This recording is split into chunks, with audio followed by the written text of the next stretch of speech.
Welcome to Creative Crits and the Grey Dogs group in our inaugural episode. With me are gathered some of probably the most prestigious role players I've actually had the pleasure of having at my table. We are going to be presenting for you a Barbarians of Lemuria based game, but a world of my own creation. As always, basically, if you like what we do here, please hit that subscribe button, leave comments below. Feel free to follow us on our Discord, and if you like the quality of programming that we put out, or want a higher quality of programming, then maybe visit our Patreon. Going around the table, let me introduce. I am Chaz Kemp, and I will be playing Kashiva today. Nice.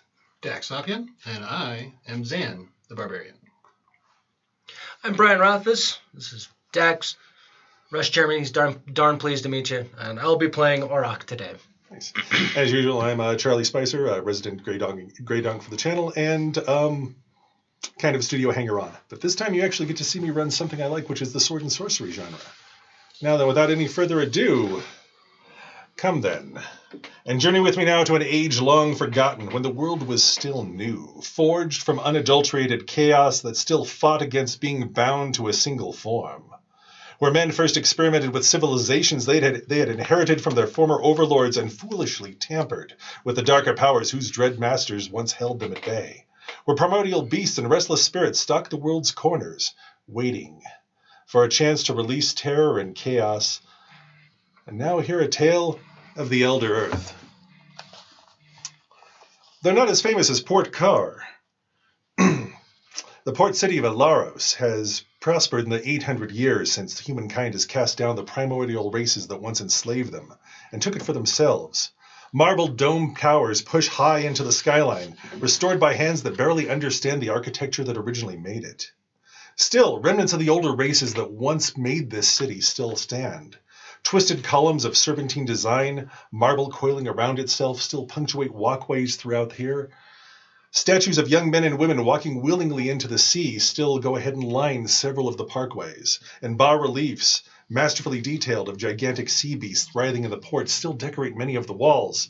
But this is a day of celebration. As the night grows deeper, the sound of revelry grows louder. The winter season has passed. The seas have calmed once again, and the first merchant ships from the princes of the Half-Moon Sea far to the south have come into port, bringing their exotic wares and spices of silk and just hard-to-get commodities you would normally not see. Setherrioss' citizens have thrown a grand festival. Ale flows freely. Games of chance abound in every alleyway. Young lithe bodies dance around statues of local deities, draping them in silk, making odd prayers and offerings of colored sand and incense. Pleasures of food and drink, pleasures of chance, pleasures of flesh, all abound this day. And indeed, you may have partaken in them. You may have enjoyed in the revelry, in one way or another. And they may have been even more fulfilling, but that's not where you are right now. No. You're in the chambers of the Chimeros estate, one of the city's more prominent nobles. It's a curious mix of brass and gold decorations that are ornate, borderlining on opulent and gaudy. This is excess to a level that vagabonds like yourselves may not have known so much. You have been tapped. Maybe your paths have crossed before, and you might be somewhat familiar with each other. But you were called here by two of the nobles. You now wait in a large marbled room with braziers held still in the walls. A large statue of what looks like a furry toad dominates the far wall. Its uncanny, almost two human eyes seem to be staring at you regardless where you position yourself in the room. For those that do know, it's an effigy to the god Sagatha, Swallower of Secrets, a minor local deity that is just one of the many that prayers are offered to on occasion. But more curious are the two cousins that have entered the room. Erig of Kelm, high priest and scholar by profession, noble by birth, stands tall and lean, towering at least a head over most normal men, but his hawkish nose cuts the air in front of him. Pale skin and deep sunken eyes sort of just mar his face, giving him this haunted, hollow look. Combined with long, heavily lined, mirthless face and a salt and pepper beard, his demeanor seems more cruel and haughty than it does someone that would actually talk to anyone that he might deem below his station. In contrast is his cousin, although slightly distant, Sharmaril of Gantheth. Sharmaril is the exact opposite. In fact, at first glance, you would have thought of him as basically an overly fed child with his round, pudgy features and just diminutive stature, and a dwarf by most standards. He watches you with a grin that just seems Cheshire Cat wide, and more of a playful demeanor, but there is something lascivious in his actions as he's too indulgent. As you came in, he was eating a peach, and the way that he sucked on it almost made you slightly revile and maybe swear off fruit for a while yourselves.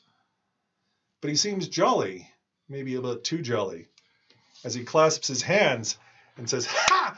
See, I told you, Grim One, they would come. Gentlemen, please, we've called you away from the revelry. Have food. We have drink. We have what? We have fruits. We have cheeses. Oh, I recommend the goat cheese. You should try it."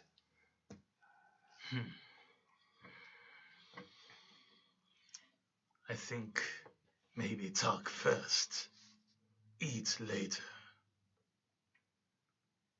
The taller man nods. Wise words. Well, we have been around for a while. Your names have come to us either by shadowed rough men that speak of your deeds, or by whispers on the wind that spirits carry. But I would have you tell us of yourselves. We are seeking men that can handle rough work, some men that can undertake a dire circumstance for us. You will be richly rewarded if you survive. But please, I would like to know that we have the right people. Before I say names, I would know who you are. At this point, describe yourselves. What do the cousins see as they gaze upon your countenance? Large man, well muscled, appears to have just come out of the wilderness not too long ago.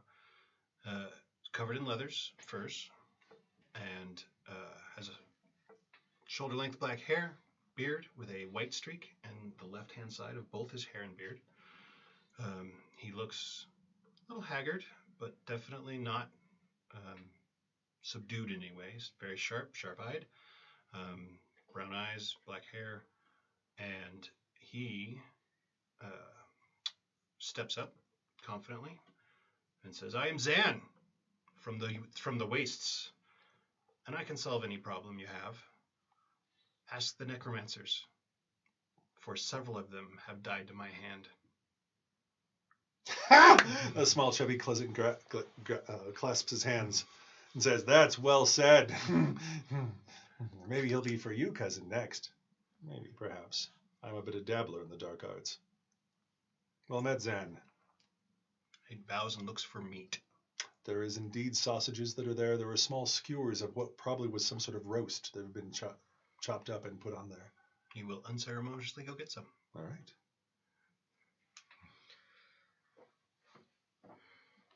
Their attention fades over towards very disheveled, mostly unassuming but off-putting man, dirty clothes, who grabs one of the platters and turns the meat onto the table and sets it in front of himself. Like he's begging.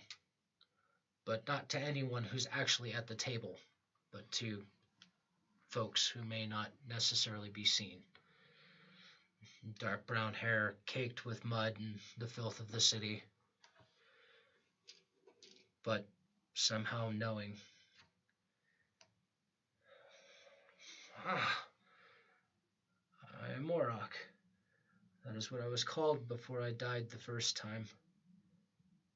Seems that's what I should be called now. I like rough work. Gives me a chance to maybe see things again. When you die, you see things. Good things, bad things, but they leave the mind.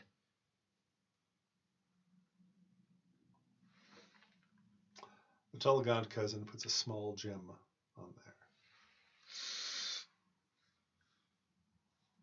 Smells of the sea. It falls out of his clothes. what they see before them is a somewhat tall but thin and athletic gentleman, dark skin, dreadlocks, wearing mostly leathers, a little bit of fur, but not a lot. Even though his hair is black, he also seems to have a face that looks like it's seen a few years, and his eyes definitely have seen probably more years than he's been alive. And he is covered in blue, slightly glowing runes from head to toe. Gives him a very, very distinctive appearance. And he says, I am Kashiva. I have been a hunter. I am an archer. I am from the steppes. I, too, enjoy rough work from time to time, provided, of course, that we are well compensated. We have no problems risking our lives. But when we are done, we want to be taken care of. Indeed, the tall one says, you'll go ahead and at least have earthly treasures.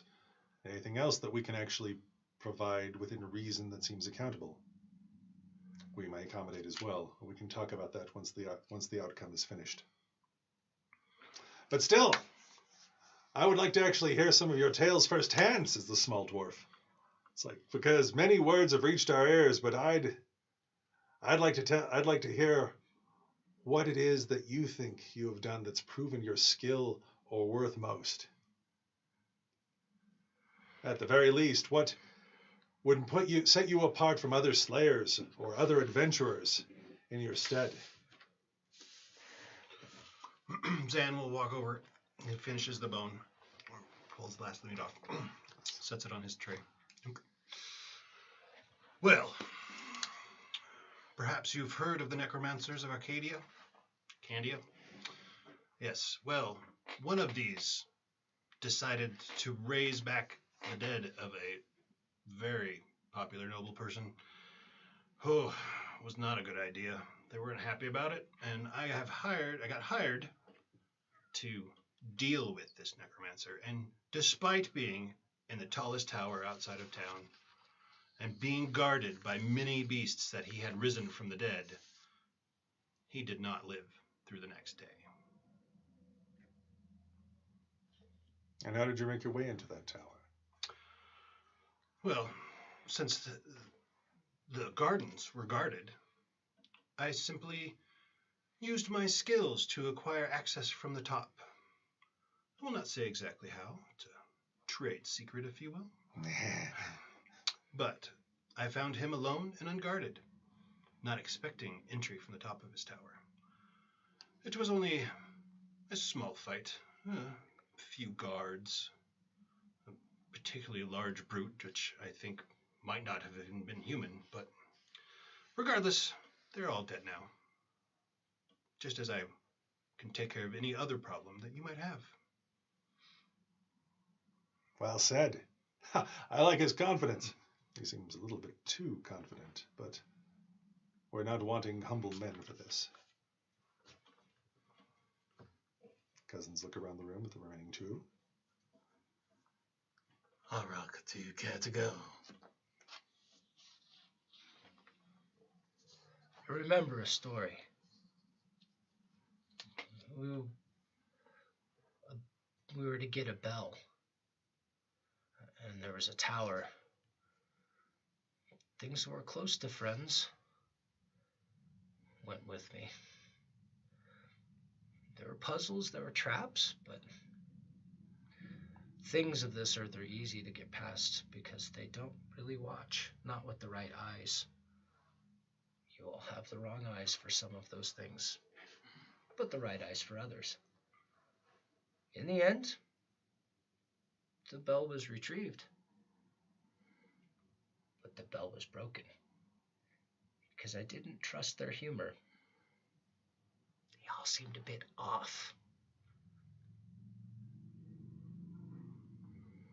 And do we seem a bit off to you as well? The dwarf asks. What? Do we seem a bit off to you? Of what? Of whatever he was speaking of. Was I just speaking? He finishes up another, sets it on his tray. That one's no good. Growing up, my mother prepared me for things in the spirit world. Our village was humble, but vibrant nonetheless. There were bandits that came in posing as heroes. My mother was suspicious. They bragged of themselves a little too much. In their bragging, they talked of a beast that they had captured. This beast, they said, was fierce and incredibly dangerous. Well, when they fell asleep, after much merriment, my mother sent me to their encampment. Again, I was only 16. I carried a bow that I had made myself, and granted, it was not of the highest quality, to be sure. However,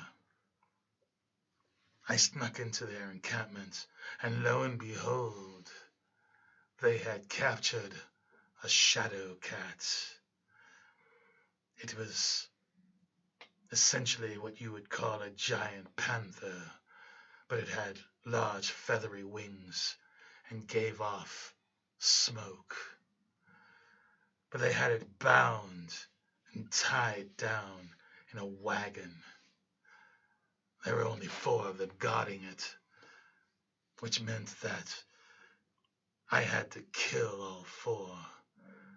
And I spent the night carefully planning their executions, and then I released the shadow cat.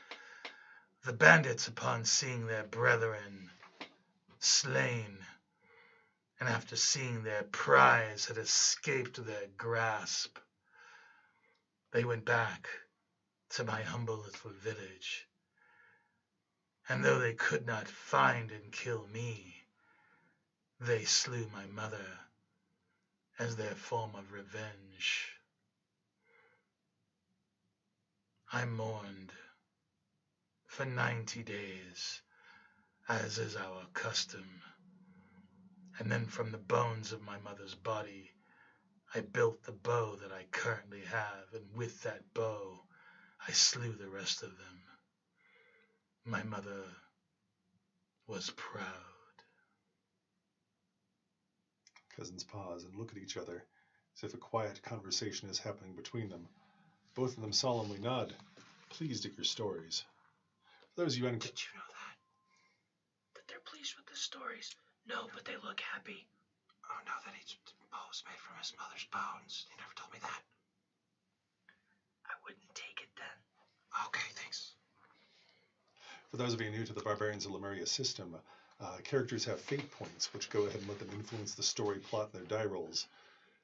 As these were all incredibly good, vivid stories that revealed about your character, fate smiles upon you for telling us some of your background. Thank you. And sharing us with your character's motivations. Thank you very much. I will treasure it for the next 5 minutes. I mean, You can make another bow out of it. right? Still, the cousins go ahead and stop. And for a brief second, Arag of Kelm, the tall, dour one, has the slightest of smiles. And good. It seems like you'll be ready for this. The situation is dire. As you know, most of the human cities were once held by primal races, the races that once held man captive about 1,000 years ago. Although their exact natures have been lost to the ages, these are the things that we now call Afrits, or shapeshifters, or jinn, powerful entities that could shape the world in their image as they wished. There is a cult that we're aware of that worships one of these entities called Setherrioss. They need blood of a pure human line to go ahead and bring their god back, which they're going to do tonight when the two moons are at their fullest and the tides are the most calm. That should happen at the midnight itself.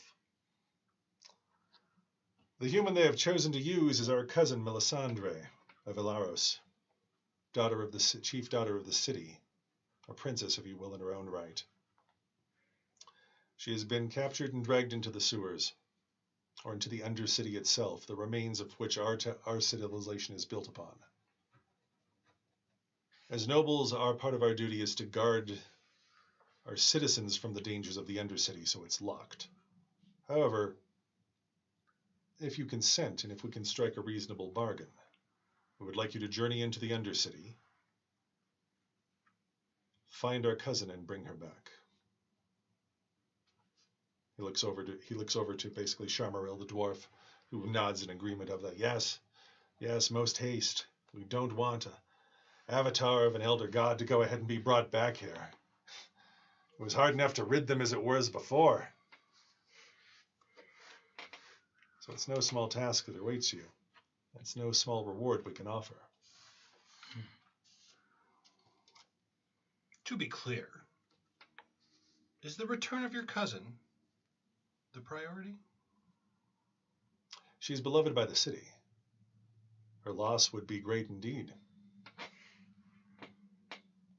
But the goal is to stop the summoning. If it has to come between the two, then yes. And what kind of reward are we talking about? We have riches beyond what you can go ahead and comprehend easily. Could you fill my lap with gold? I could fill your lap with gold, with meat, with women, with men, whatever you wish. The gold will suffice for now. Then indeed. It's good that you led with that one. What of you? Return Slayer, cheater of death, what was it you would like? He's going to be the hard one. Quiet. Well, it depends on which me comes back. And which one of your cousins I bring back. I'm intrigued. Don't bait him. The cousins argue for a second, and then look over to you to see what you would actually add to that. Well, I've been at this for quite a while. At some point, I wish to build something. I've destroyed a great many things in my time. I think gold, gems, that sort of thing would be nice.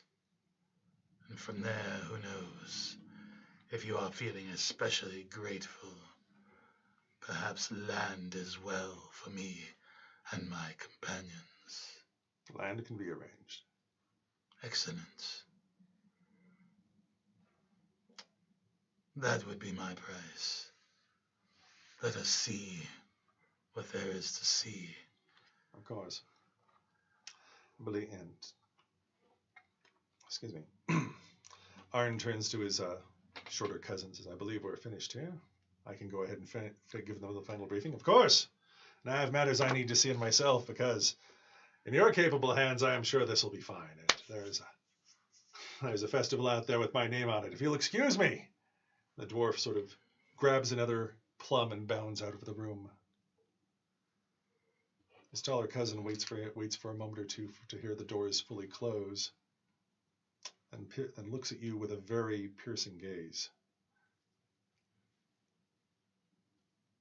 I wasn't going to say this in front of my cousin, for he has personal feelings in this matter.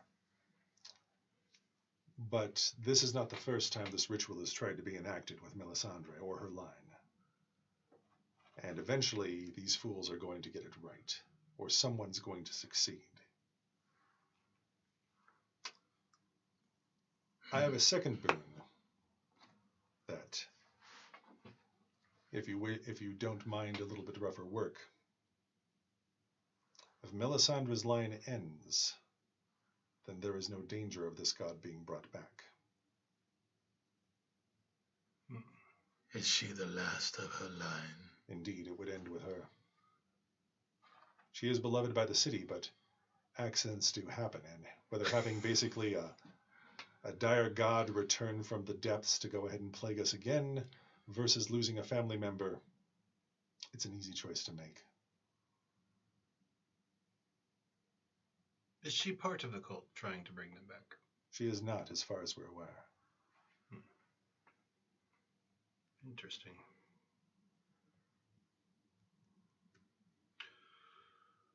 I suppose there's a separate reward for that piece of work?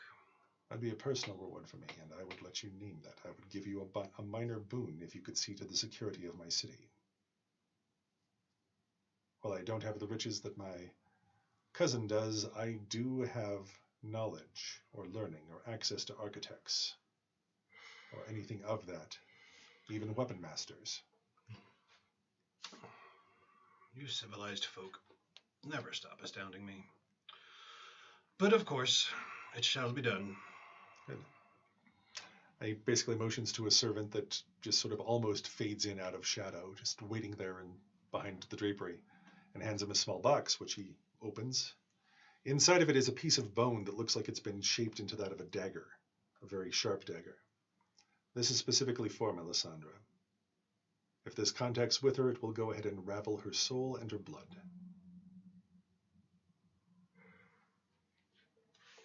Be very careful with it, as the edge will most likely break in that process. It is possibly good for one strike, but it will end her very finally.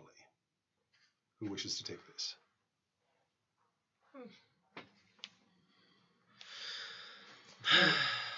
It feels warm to your touch.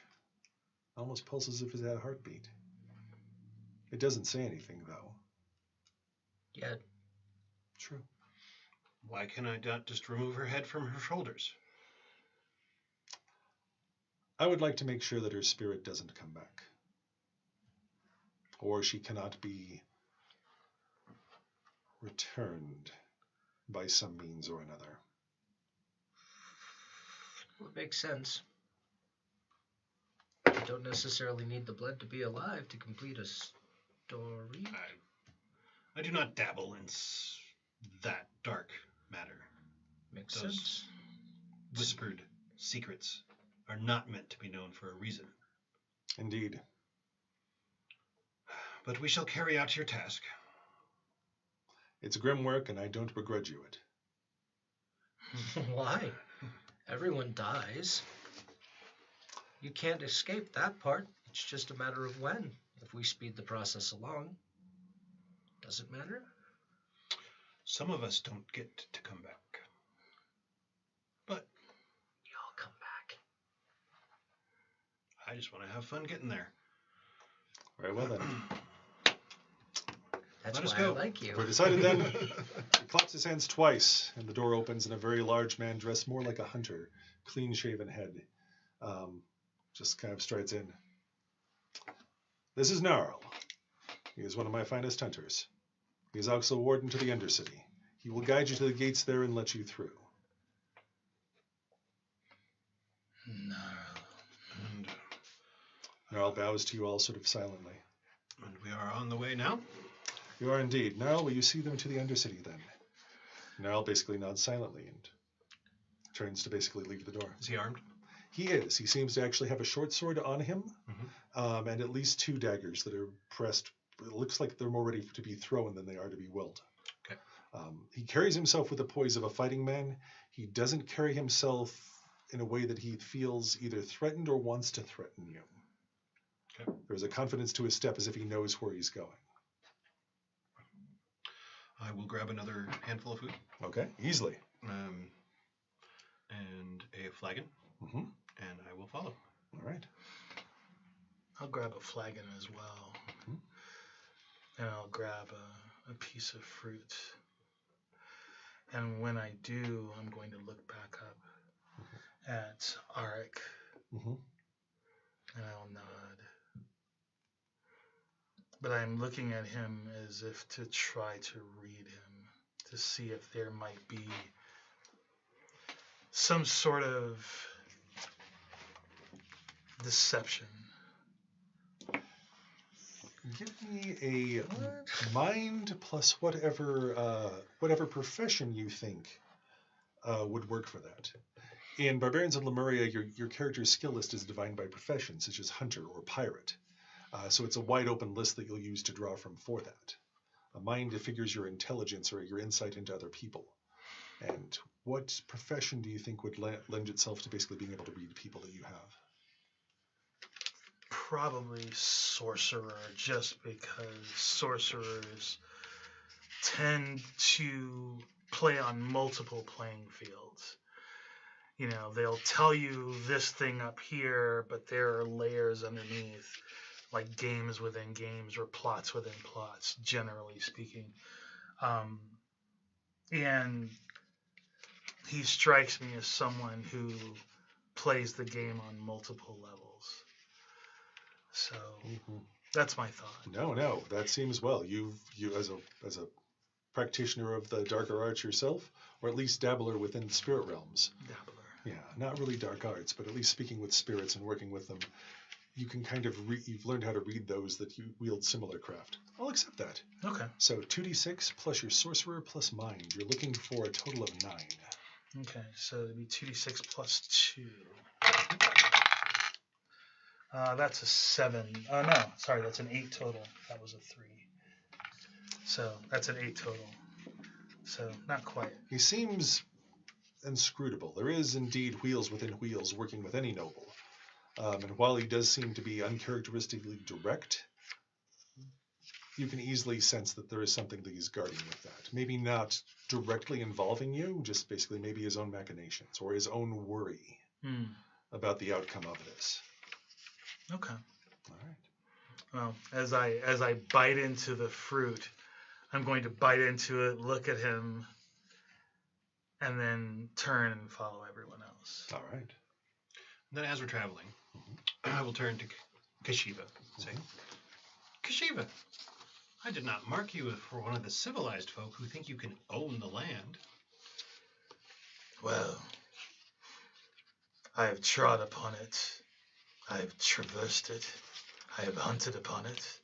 I have scouted it. And I realize in all my travels, I have no home. And it will be there, consuming your bones, long past the time you are gone. But if that makes you feel better to own some of it, then good for you. It's not necessarily a place for me. It may be too late for me. But I think I would like children at some point. This stuns Zan a little bit, like he's never considered it. Takes a big bite, keeps walking. Well, when you think about it, after you're gone, once the rest of us are gone as well, who will remember you? My deeds will be remembered. 'Tis enough for me. Maybe. Maybe not. Gonna do my best to make that happen. Indeed. Right. You make your way through the castle proper and through the yards. There is a large guarded grate that is opened for you, with Gnarl heading first. Again, he doesn't talk much, doesn't say much. He's sort of reading what your intent is and doesn't really either wish to make comment or humor or light or anything on that. He does have a heavy ring of keys that one of the guards hands to him as you proceed further into roughly masoned and worked stone. Obviously recent, obviously built in the same architectural style as the city. There is a level of moisture and sort of a foul, wet odor that does rise from these bowels of the earth as you descend into it.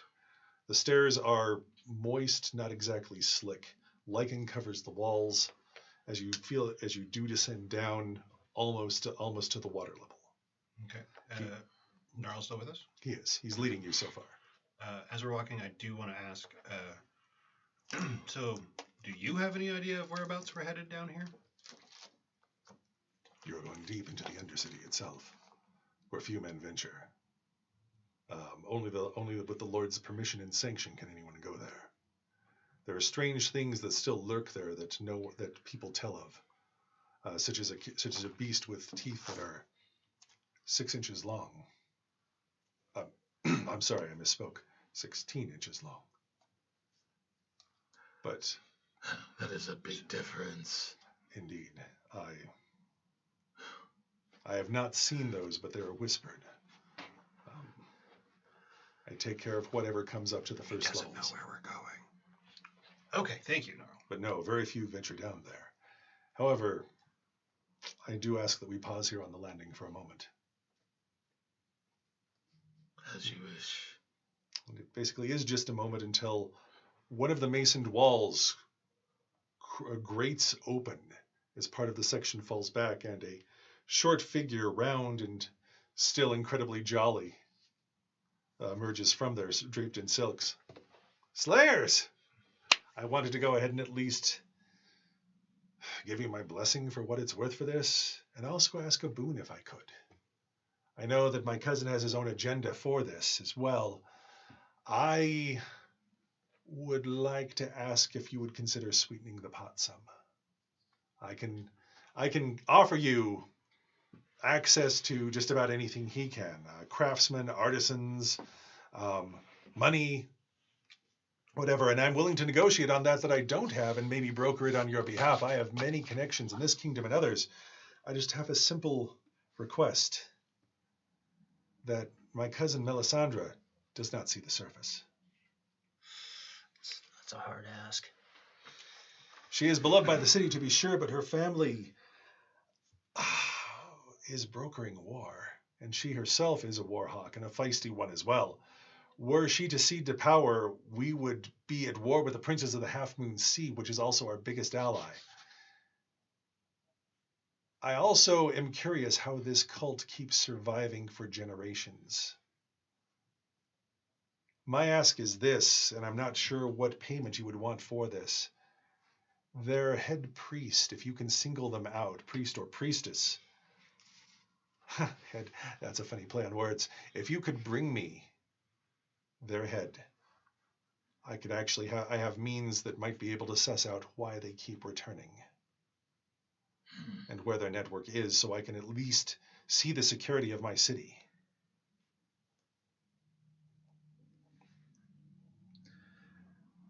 It makes sense to me. It's gonna hurt your feelings to kill cult leaders and stuff, but I'm sure you'll find a way through it. Zan, Yes. what think you? You have more of a mind for strategy and leadership. I feel that heads aren't that heavy. I've carried many. I think we could bring one back.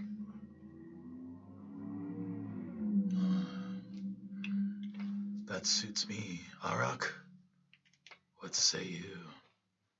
I am a big fan of killing people who think they're important. It's funny, you know. Because just before they die, it seems like they're the ones who are most surprised about what happened. Oh, it's because they didn't see it coming. Oh. Remember that time in Ashelon? Yeah, that was hilarious.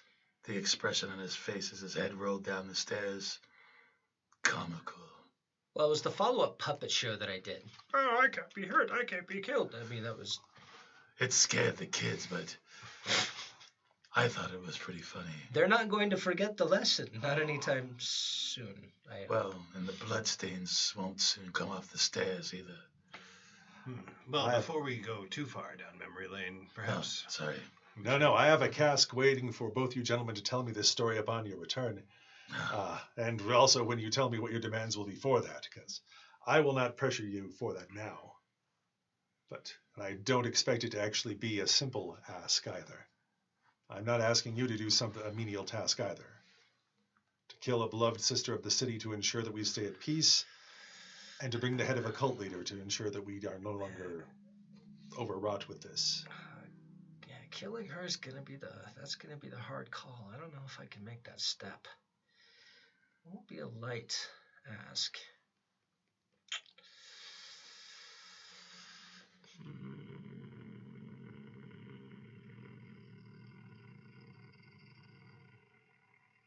he's doing the thing again. I hate when he does the thing. I'm going to need a rather substantial favor from you. What would you like? When I ask of the favor, you'll have to say you agree. I would like to know what the favor is first. Well, it won't take your life, or the lives of your family. Is it going to take a part of me? Well, I would hope not. I don't think I need a part of you. Like a finger or an eye or anything else? What in the world His would I... hands go below his waist. I don't need any bits of those pieces. If I wanted those, I could just collect them. This is about things that people do. I may need a favor in the future. I don't know. I'm intrigued. So That sounds... I'll dance with the goddess of luck on that, certainly. Joke's on him, there isn't one. I love it. Fantastic. Good. Well, you will do your thing. It's what I do. Are we headed? Very well. I apologize for the No, timing. please. I'll kind of whisper to him, like, may Valona have mercy on you for that favor. No one will have mercy on me. This is part of wearing the nobility crown. We have to do so much dirty work to keep our station in position. So it's time to get the deed done. Yes. All right. However, this is not necessarily part of our reward, but I want to make absolutely certain that when Melisandre does not return, that we are not blamed for her passing. Oh no, accidents happen. And I would not go ahead and do that to you. I can actually swear that by blood if you would like. Well, No, please. And he pulls out a small dagger and slits his hand. I, Charmerel, swear that you will have my protection upon returning on this. very well. We will take this as oath. Besides, you may want to hire us for another task in the future. Oh, indeed. If we do it right, he won't have to because she'll be dead already. A different task. Oh, right. Tradition of the Blood Oath is to cut your own hand and shake? Or He's just basically sworn with it and let his own blood with that. Sure. It depends. Various cultures have various reasons for it. I will let his blood fall on my bow. Okay. It does so. It's more than willing to let a few blood drops fall on that. Good. All right. I'm sorry to impede you now. Mom, dude. And he basically bows to you and takes several quick steps back into the same open doorway that again closes with a grating stone. He becomes part of the wall, looking slightly seamless. Trixie. I like it. Shall we? We shall. All right. It's true. I like you guys. I want to find somebody I can kill. And then you as well. I like you guys. Yeah, right. Just keep walking. Yes. Walking. Yes, we're walking. Tyr senses this place does abound with voices. Lost voices, alien voices, words that you barely understand, but you're sure no one else hears but you, because you are blessed that way. Oh, wonder which one of me enjoyed this place the most. For another 10 minutes, now I'll lead you down through the basically the masoned hallways of this. Aqueducts, sewers, you walk on the sides of all this, not in the water itself. And it isn't until he comes to a spiraling stairway, again locked by a grate, that he pulls out his ring of iron keys and undoes it, swinging it wide open. There is a pale green light off the walls, not enough to see by, but enough to basically let you know there's more to it than that. The stonework changes. Rather than bricks stacked together with masonry, it seems to be one perfect slab of stone that just spirals down into the earth itself. What should be below the waterline, yet water is not in there. From here awaits your task. I will be here by the gate until dawn. Afterwards, We will assume the worst. Plenty of time. Let's Now, go. You have our gratitude. If you see this through, regardless how it sees fit, if the cult is stopped, you'll have mine. Shall we? This is going to be so much fun. Gnarl, it was nice meeting you. It's a shame I couldn't get a word in edgewise with all the talking that you do, but... My apologies. Well, I'll forgive you this time. At least he doesn't have a weird accent. That's true. I hate those. Oh, and keep this for me, and I hand him the bone. Of course. He finds a small pouch on his belt to put it into. I'm walking. All right. I don't even notice that. I'm just. No, you've headed down. I have forged forward. Mm-hmm. And again, there's still that eerie green glow from the walls. I'd like everyone to go ahead and give me a perception roll. That would be mind plus any sort of profession that would lend itself to noticing fine detail. I am an assassin. I'm going to use my hunter. Hunter works. I use scout. Scout works as well. All acceptable. I'll take that. 11 plus 3 is 14. 14. Did you roll already? Did not yet. I will roll. All right.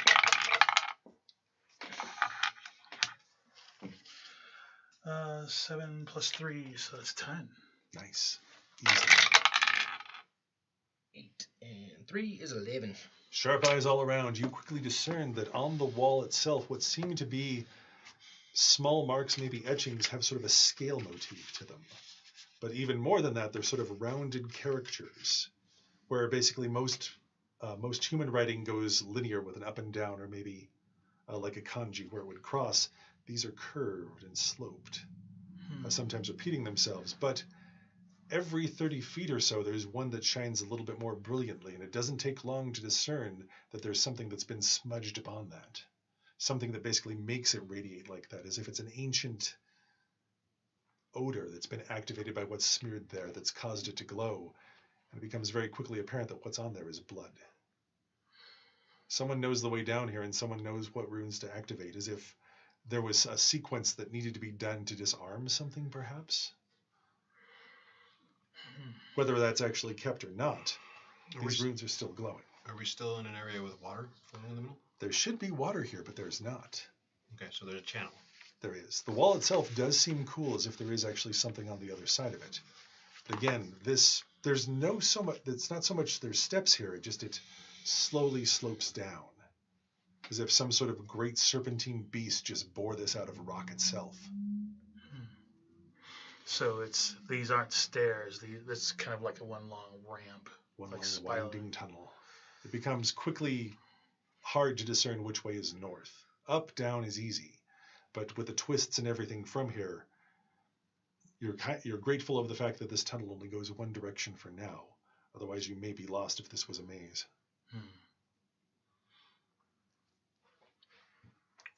Well, this must be the way that Melshanda came. Indeed. There's been no branches. Not yet. Direct path. Which is good. I try to pay attention, but this goes back and forth a little too much. I have no idea where this is beneath the city.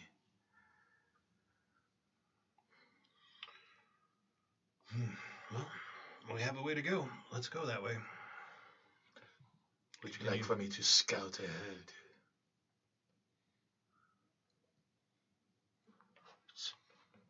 Yeah, let's take it as it comes. Very It should well. be fine. I will pay attention, Oh, yes. but I will proceed. No, everything about you, all of you have traveled enough and been in enough dangerous situations that the instincts that you've honed that have kept you alive this long are screaming that this is just not right. Well, if it was right, they wouldn't pay us to do it. Exactly. I'll take out my bow and have an arrow ready. I'm holding my axe.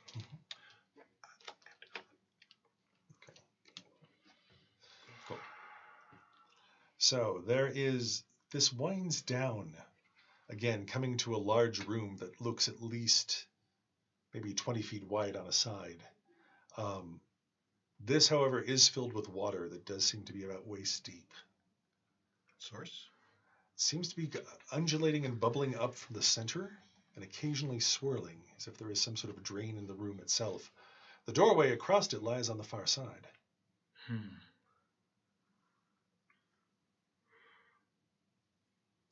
This does not look good.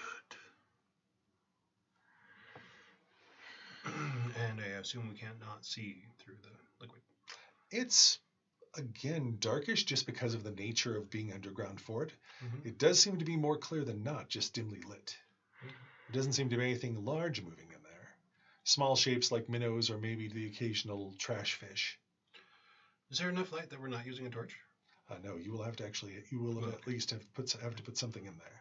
I just want to make sure that, so I will take the torch and I'll move it close to the water to see if I can get a better look, if anything. Again, sort of like a darkish or murkish hue to it, but still mostly clear. Nothing that you can see moving in there. What makes the water move? With the torch, you can see easily 5 feet through the room, but you'd have to go venture further to find out more. But it does seem to see whatever is feeding into this room is in the center. I say we make our way across on the sides. Unfortunately, there is no sides for it. Well, The room itself is... Oh, you mean cling to the wall itself? yes, as we're going across. Certainly. All right. I know there's no way to not avoid getting in the water, but I will lead, and I will use the haft of my axe to probe and to make sure that the floor doesn't get too deep. Of course. Of course. I'll take up the rear. All right. You proceed cautiously into the room. The water itself seems unusually thicker than you're used to. Just for some reason, it seems more dense to move through. Not exactly like it's gelatinous, just... How deep? Again, up to possibly just a little below your waist. Okay. I will do my best to proceed quickly. All right. The good news is this doesn't count as a bath. They're unlucky. As you proceed into the room, the floor itself seems to bow down towards the center, and there is a current that rushes up around you, pulling you towards the center. I would like all of you to give me strength rolls. Just strength? Just strength.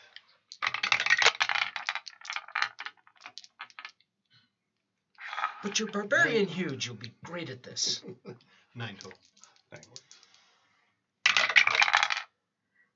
That's 10. Nice. Because you're barbarian strong, and this is going to be great for you. 8. 8. Which is not awesome. No. You're able to find sure footing and brace yourself for this as the current just starts to suck towards the middle. You, at least, with your axe, have braced yourself and are able to stop your forward momentum. And he stops his forward momentum as you rush by him towards what seems to be a drain, sucking all the water and anything that can't hold itself down into the center of the room. Can I use my agility to grab him before he gets too You can far? make a desperate grab for that. That would be agility plus melee. All right, so it's just a 3. That's 12. 12 is enough to go ahead and grab him. I would like you to give me another strength roll to keep your own footing. Since you've established it before, all you're looking for is 7s. There's 7 right there. There's a 7. You're able to do that. He doesn't pull you in with it, but you've at least stopped it for him. That suction still continues as the water drains down into this gurgling pit. I can't hold him for long. I grab my axe haft, which I was probing with. I quickly reverse my grip, and I put it behind me for him to hold on to. All right. And then I proceed forward. The floor is still slick from whatever water was in here. And as you step forward, you notice that the room bows down more, as if this was on some sort of pendulum. And the closer you get to the center, the more it basically bows down, as water starts to gurgle out of that pit and rush up again, threatening to fill the room, only to start that cycle of fill and drain. Gotcha. I will take advantage of the increased water that's not pulling us to try to make as much headway as possible. All right. How swiftly are you trying to move?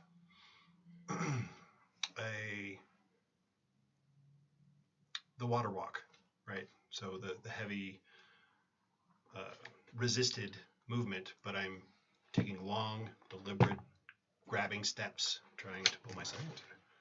That sounds like strength again to me. Is there a way that he gets a bit of a bonus since we're trying to help him? He is making the roll for your party. 9 plus strength of 2 is 11. It is long, it is taxing, it is arduous. The water will go ahead and drain and fill at least twice more. But you're able to pull it through, but you are exhausted from this. But we reach her dry. You are. You're able to reach the other side of the room. All right. I will take a seat. Just a minute, guys. Take a deep breath. Kind of start stretching a little bit. Like, oh, wow, that was not easy. So weird how the water was breathing. I stop. Take a look at the water. Perhaps we should continue. I need my flagon. All right. For those of you that made it across the room, you will be taking a -1 for the next scene on any physical tasks that involve stamina or strength or just physically exerting yourself.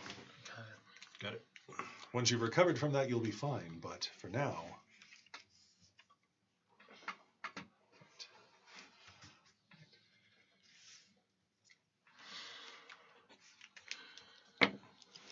To be fair, the cavern widens out, and there's at least 3 branches to go down now. All of them still with that winding, slithering, coiling route. All with the same ways on the walls. I do what I often do in these situations. Carefully look and consider each route, and then I look at Orok.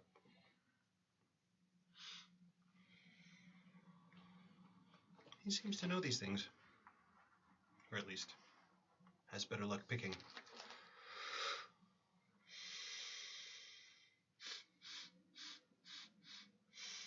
It still smells just as equally stupid. But, as luck would have it, a twist of fate, that there just so happens to be some blood left on some of the runes, leading the pathway that they actually took, so that there's just the faintest bit of glow of the direction that they went. Why I say that way? And you're spending one of your fate points to alter that? I am. Right, that will give you the hint. You can easily spot that way and discern it would actually be the one to the far left. Okay, so since I know it's the one to the far left, I'm going to say it's... No, it's that way. Okay. You have never led us wrong before. Well. Right, there was that one time. Okay, but just one time? I need to work on that. Work on it tomorrow. Good call. There's money on the line. All right, we'll go to the one on the far left. I've never been paid twice to kill the same person by different people. I think my record is 3. But these civilized folks, they like to kill off their family members. I don't get it. Makes no sense to me. If they talked amongst themselves, they would have saved money. I'm just saying. Well, they can talk amongst themselves tomorrow, after we've been paid. All right. And you continue on for several long moments until there is a commotion down the end of the hallway for it. You hear what sounds like wild shrieking and hissing. It seems to be up and around the corner. But it always seems to be up and around the corner with this hallway that runs and coils and turns. I will take a couple of steps ahead. I'll pull back a bit with the torch to give him the darkness he needs. All right. And I will try to be as silent as possible.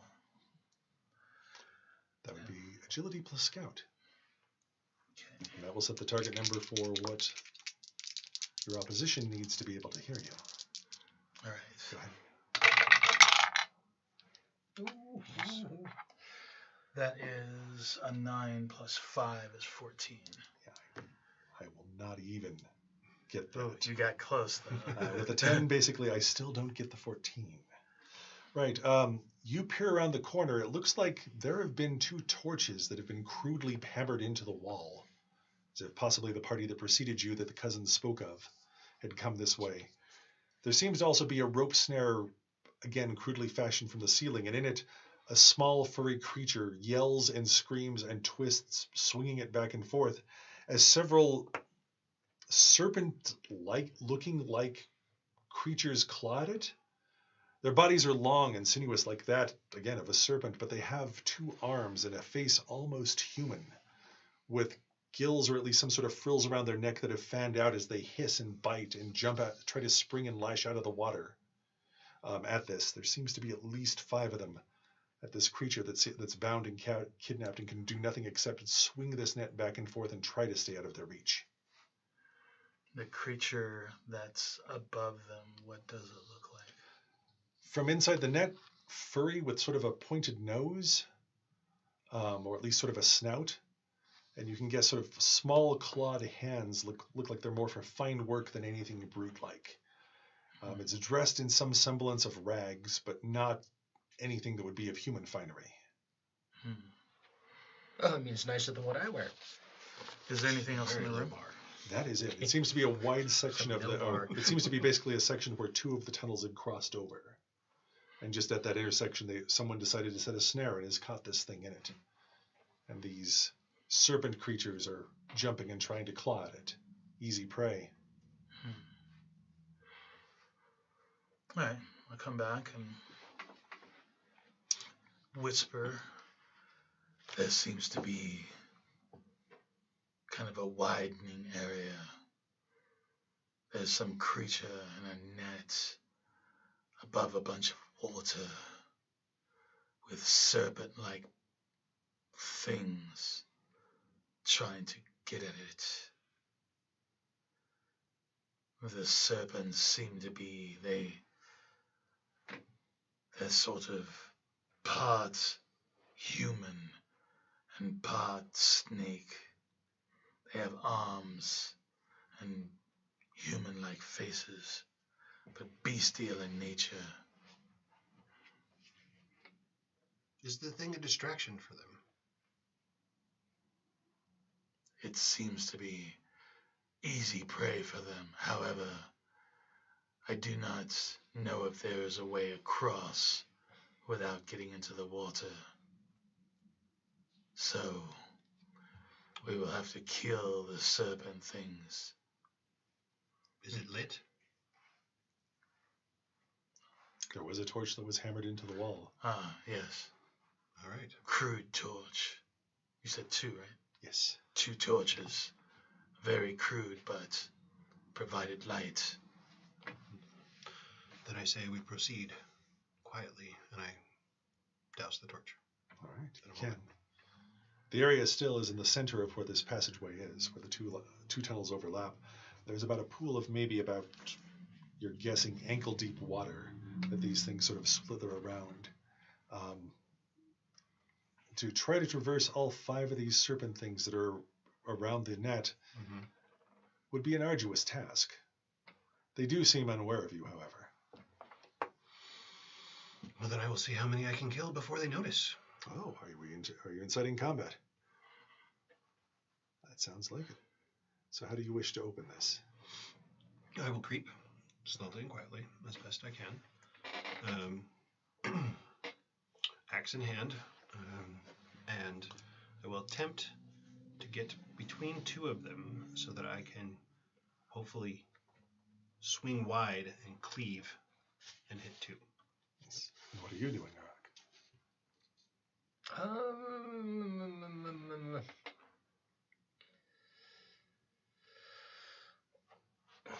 There's a snare that's keeping this thing swinging up and about. Yes. So it's probably tied off at a spot. It is indeed. I am going to make my way over to wherever it's tied off so that I can cut it free. All right, and what are you going to do? I am going to shoot arrows. Since they're unaware of us, I'm going to try to slay the other 3 that he doesn't get to. so that hopefully they are dead by the time he's finished doing what he's doing. Wise strategy. Stealth for me. The agility plus whatever profession you have that is sneaky. Thief.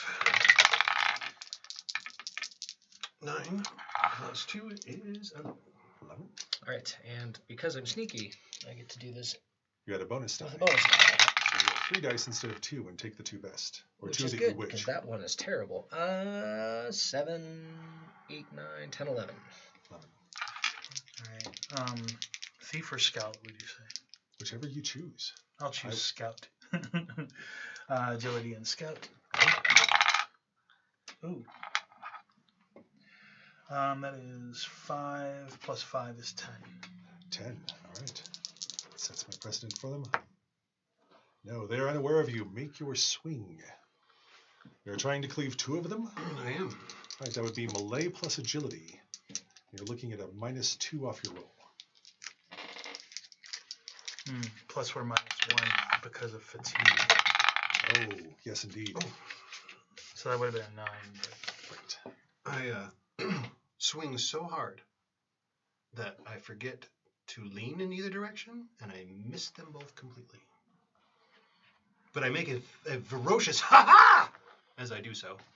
They will turn, look at you, and say poignantly, Fair. Very fact. I'm shocked. It's a family show, man. You I admit- know. How could you say those words? That's terrible. I'd be insulted. I am so insulted. That was a high hiss. You can make your way to where it's tied off, and if you wish to undo it, you can. It will send this creature plummeting down to the water, or you can guide him down lower if you wish to. You're the nice guy, so you're even. That's a 1. Definitely not thinking about sending it away from the water.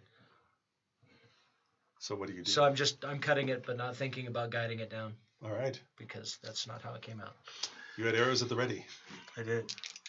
So I will fire at least one of them. Yes. And because I have my signature bow, Then you will be rolling 3 dice plus agility, but keeping the 2 best dice. right.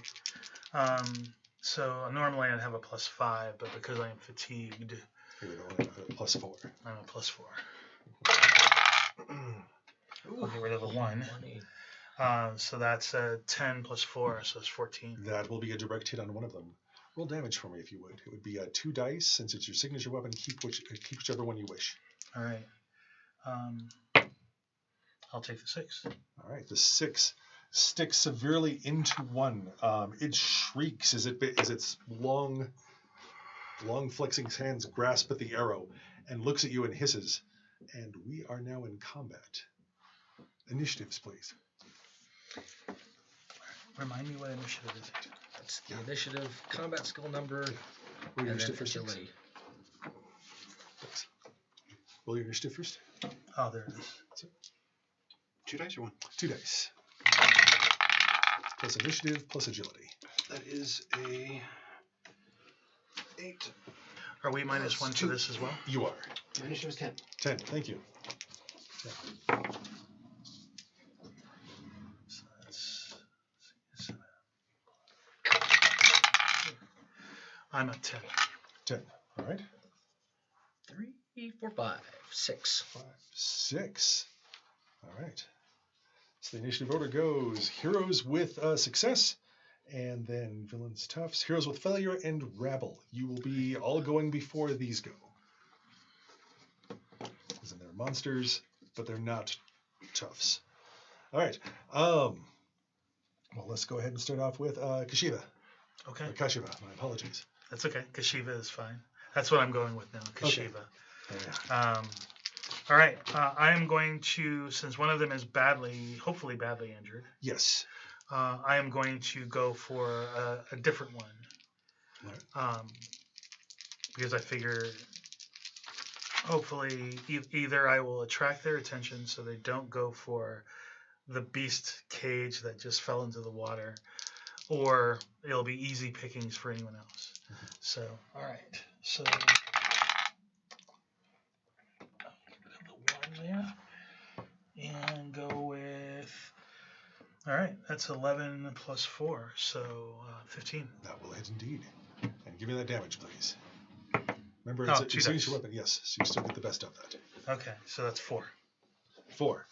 Does hit it, and it screams as well, but is still standing. Kashiva, Zan. 2 arrows protrude from 2 of these things as they leak out black ichor. The other 3 seem to be moving really to whoever they can see first, which would be you. However, you get to act before then. There are 2 that are injured. There are 3 that are not. I will strike at the closest. All right. I will not be at all ashamed that I completely missed 2 opponents by surprise. Nor should you. I won't mention it. It's more sporting this way. Right. Agility plus melee. 11 plus 3 is 14. Nice. 14. And with the -1, that would be 13, but it still hits. All right, give me damage. It's a 1d6 heavy, correct? Correct. So it's 2 dice, pick the highest. 2 dice, take the highest, or whichever one you want. I'll take the 4 of the 2 4s. And then your strength is +2, so 6. 6. That will cut one deeply. It is still writhing and looks like it can still go ahead and claw back at you on its action. Arak. So I am going to go into a defensive stance, and I'm just going to go ahead and go after one of the ones that's kind of picking an arrow out of itself. All right. Do that. All right. All right, and I'm going to get rid of that 3. So that is a 10, 11, 12, 13, 14. To hit? Yes. With finesse and delicacy. Great. Now do the damage. Weapon, I will get rid of that 1 because that's terrible. 4 plus 1 is 5. 5. Tell me how you end it. So he's plucking away at the arrow. Manages. I'm gonna wait for kind of gets that little tear back out. So I take away commas and I just hook that arm out of the way and just stab the comma into the other side of the chest, sort of piercing it on the other side of the chest. Nice. So that is a matching set. It lets out a piercing scream for a moment and then goes silent and then falls limp. All right. Nice. All right, the ones that can attack. 2 will be going ahead and attacking at you. We'll see how well they do. I'm doing my best to make noise and to be the target. Your defense is 1, correct? My defense is 1. Right, I will need 10s to strike you. So 8s or higher on the dice. These things do move swift. 1 will strike you. 4. 5 minus your armor. 4 minus 2 is 2. So 2 points. So the claws go ahead and find purchase. Okay. Soft flesh. The other one does not find any sort of purchase on you at all. You dance out of its way. All right. Let's see. The 2 there. 1 is going to turn and try to strike at you. It should. My defense is 2. Thank you. So I will need 11s to hit you. I had that written wrong. No, you had it right. It's just I did a defensive stance to add Oh, one to my it. apologies. I will still need 11s to hit you. So 9s on the dice are better. That's a 9. 1 will hit you. 4. 5 minus your This is armor. going to hurt a lot. 5 minus 3 is 2. So I will at least defend 2 against it. Yes. So I take 3. Let's see, that's 2, 2. And then 1 who you've actually smoked will actually try to run at you. These things move quick. And it will be close to you and trying to make a strike against you. How good does their eyesight seem? Their eyes do seem sort of wide but milked over. So possibly not the best sight. Okay. But they might be actually using some sort of sound considering the screeching that they're doing. Got it. Like an echolocation sort of thing? Maybe. All right. Cool. And with that, I believe I need 10s to hit you as well. You have a defensive 1? I have a defensive 1, yes. Cool. So that adds to the target number of 9. So I would need 10s to hit you with the dice on my 6 plus 2. I do not. Excellent. So it wears itself out screaming and coming at you, but its claws fall shy of actually being able to strike at you. Excellent. All right. Another round of initiative, gentlemen.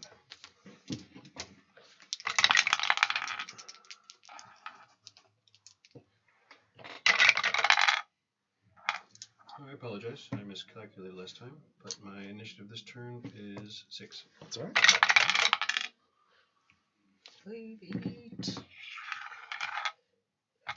8, 9, 10, 11. 6 because of my exhaustion. All right. Oh, that's right. 10 because of the exhaustion. 5. Gotcha. Good job. Nice remembering. Nice. All right. That is still faster than they are. Arak, starting with you. So I'm going to go ahead and do my 2 weapon fighting defensive stance. I'll be taking a -2 to the attack total, but I'm going to try and bite into this one that's coming after me. All right. Because I don't care much for his attitude. All right. Are you trying to hit him with both blades? What's that? Are you trying to hit him with both blades? But for the defensive aspect of it. All right, so that is going to be 6 and a 4 is 10. The melee is a total of 12. 12 will hit. All right. And 4 plus 1 is 5. 5. You'll find purchase in it and tear through its flesh, but it still stands angrily. Okay. All right. And my defense is now effectively 3 this turn. Gotcha. So I will need 12s to hit you for this turn. All right. Cool. Kashiva. All right. Since this one just wildly misses, I am going to do a cantrip from the other tunnel. I'm going to create an illusionary sound. Oh. And the sound itself will be of a dying cow or bull of some sort. And I'm going to basically just kind of alter the screaming and everything that they're already doing and just kind of make it sound like it's coming from the other tunnel. Just in case it might distract them and make even like 1 or 2 of them go over to investigate. I will let that happen. Go ahead and spend the point for your cantrip. Excellent. Hey, look, defensive creatures. Well, since they're relying mostly on sound, that's what I'm kind of hoping. I know, you're for. playing to that. Okay. So now I have 10 left. Do I need to roll anything? Please, sorcery plus mind. Okay. Sorcery is 1, mind is 1. So you need at least a 9 to make the spell go off successfully? That's an 11. Does exhaustion play into this? It does not. Okay, so that's an 11. Because it's not a physical activity, it's a mental one. So, all right, cool. 11. 11 will also set the target number for what they need to figure out to do for this. I'm just making 1 roll for the group. No worries. 2 of them are going to peel off that way. The one on you, because this was the effect, looks that way distracted. Excellent. So yeah, and I'm trying really hard to make it sound like something big that's dying. Right. Basically making it to where it could be easier prey than us. That sounds delicious. Exactly. All right. Zan. Who brought a cow down here? I swing. A dying cow. 7 plus 3 is 10. All right, 10 will strike it. And then I get to choose them. I'll go ahead and take that. 6 plus 2 is 8 points of damage. Tell me how it ends.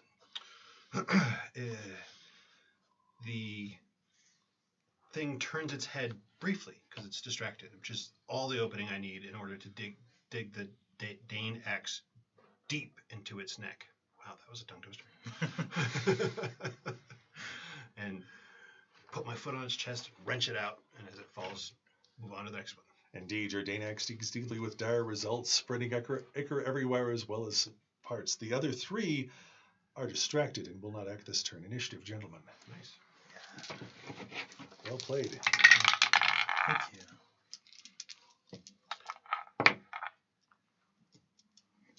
$11. Is that with the -1? 10. Thank you.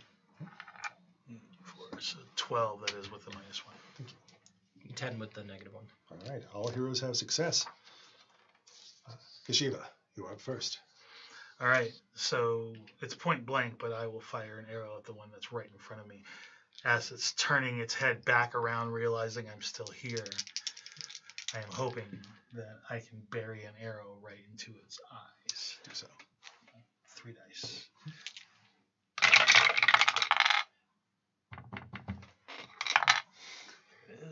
Let's see what I got. Ooh, that's bad. So that is, I'll take the other 2 actually. So it's 4 and 5, it's 9. 9 will miss, unfortunately. These are slightly quicker than that. You can spend fate to re-roll if you'd like. I would actually. All right. Since it's right in front of me, that would be really embarrassing for me to miss point blank. Like coming up behind 2 of them and missing both. Yeah, They're exactly. numbers. Yeah, that's Exactly. embarrassing. Oh no, you're giving him a fighting I wasn't chance. going to say anything. I would never bring up past trauma. Right. It's bad for your idiom, sir. Yeah, so with the -1, that's 10 plus 5, so it's 15. 15 will indeed hit. Excellent. And then I will take the 4, so that's 4. 4. 4 is just enough. Tell me how this ends for it. Excellent. Well, it turns around, but it turns around so quickly that I almost miss. But then I refocus, I fire the arrow, and it goes right through its right eye and right out the back of its head. And with the remaining eye and his last breath, he looks at me rather confusedly, almost as though he didn't really expect to be shot with a bow by a guy holding a bow. And then he falls over. I will give you 1 for the discretion. Thank you. Zan. 2 remain. Are they- Also, because it was prolonged, I didn't say it. There is a loud splash and a squeal of pain as the net that was holding whatever this thing falls to the ground, into the water with it. What kind of scream? A pained scream? Human? Oh, definitely not. Not Okay. with a shrill voice like that. Gotcha. All right, making sure. I quickly stalk to the next one that is closest. Whatever it's. There is 1 damaged and 1 undamaged. I will go to the undamaged one. All right. Is that the one that, are those the ones that went to the tunnel? They started to move that way, yes. Oh, okay. And I will say, your cursed existence ends tonight. Nice. Why do I say things? It's just You do have fate points. And Fate says, one more time, am I good here? You get 1 more die, don't you? not when I'm attacking, no. Okay. 9 plus 3 is 12. 12. Even with a -1, that will hit them. So, yes. And then for damage, 5 plus 2 is 7. 7. Oh, almost. It is clinging to life by some miracle of fate.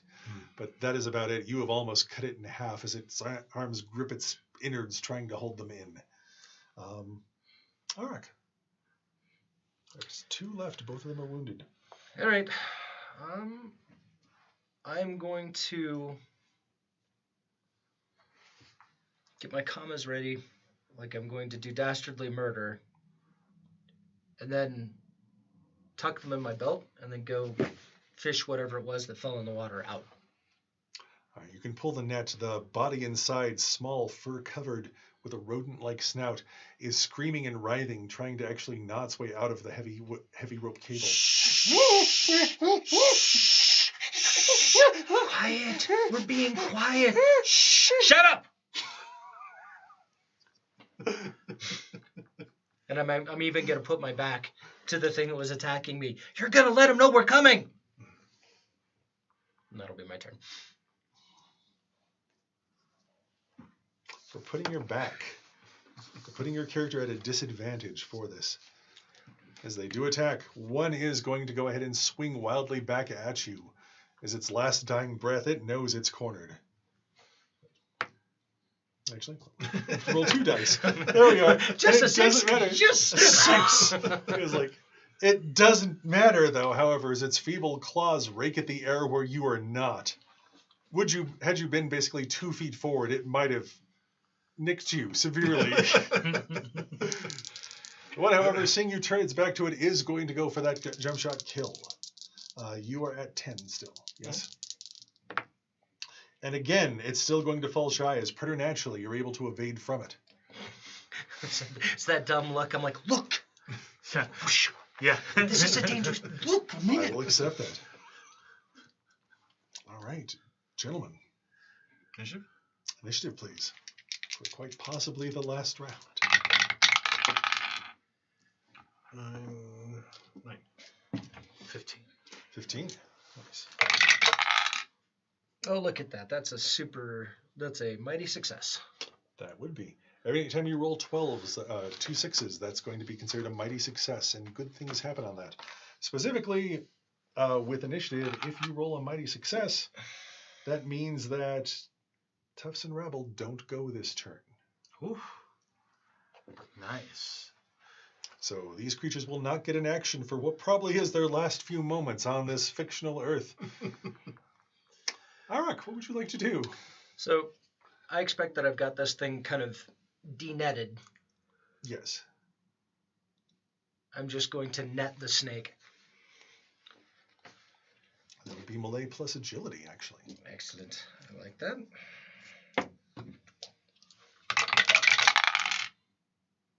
All right, and that's an 8. 9, 10, 11, 12. 12 will hit. Now then, if you will contest with me a strength roll. All right. 2d6 plus your strength. Versus this to see how well it stays netted. 8, 9. You would win on that, as your strength is stronger than theirs. -1. Barely. With -1, 8. that would tie. Ties go to the defender in this case. It is able to spend its action to wriggle out of it, but it had to go ahead and fight to get out of there for it.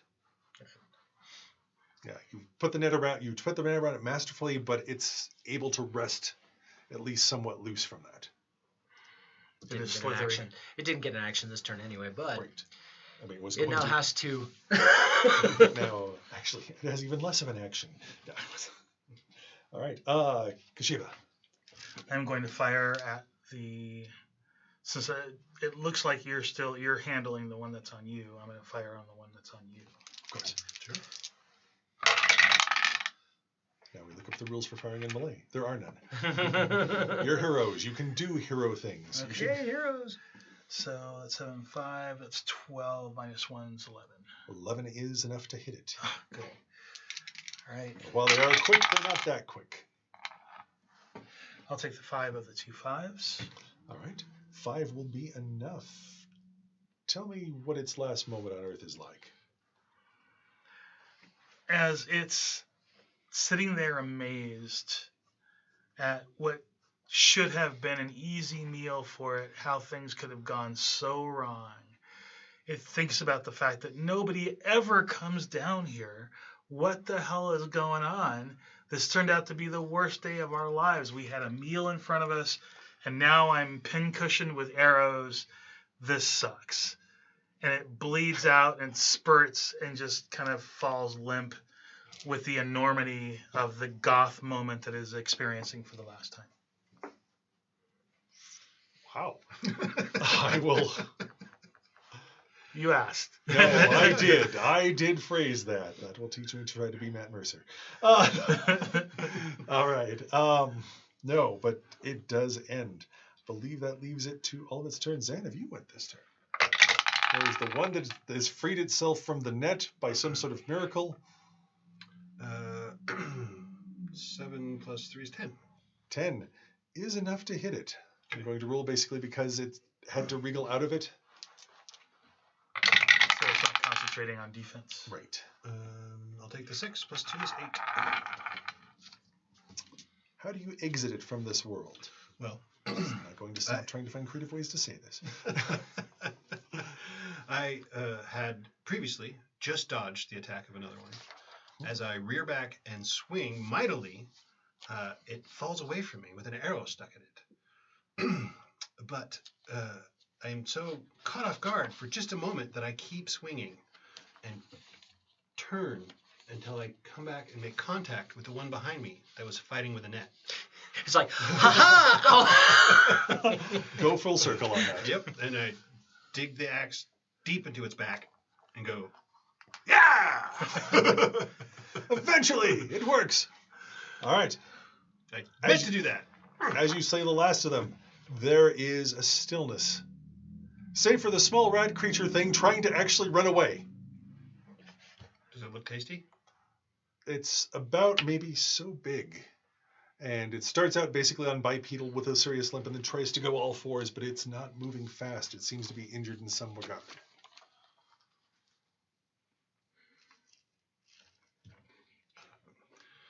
I will stroll over it casually, pick it up by its scruff of its neck. Yes, its legs kind of kick in the air. It's like a rat, right? It looks a little bit more human-like. The way its hands are formed seem it does have a thumb. I immediately toss it away. And there is some sort of sapience in its eyes as it looks at you, rather than just now it's like, no hurt, no hurt, and it lands with an uff and then tries to right itself and try to scamper away. It is entirely not wanting to fight you. Well, I don't want to eat it now either. I will say, I'm stunned. Just like, All right. We mean you no harm. You can see that too? Yes, Okay, good. we mean you no harm. It looks between all of you and is looking. It still is trying to figure out the best route for it to like flee. I will It's step panicked. away from. I'll step away from the tunnel and give it the tunnel we just came down, and give it a way to exit. Other big ones say that. Other big ones leave net. Wait. Speaking of other big ones, are there more of the soft-skinned folks maybe dragging a other soft-skinned one with them, maybe unwilling, that you know about? Many big ones come through the main tunnel. They head to the chamber. Oh, do you know a way to the chamber? I'm not going to the chamber. No. I'm asking if you know where there is. I'm not asking you to go. Do you know where? He just points down one of the tunnels. Excellent. Well, if that's the quietest, quickest, sneakiest way, then that's the way I want to go. If you know of a quieter, sneakier way, I'm all ears.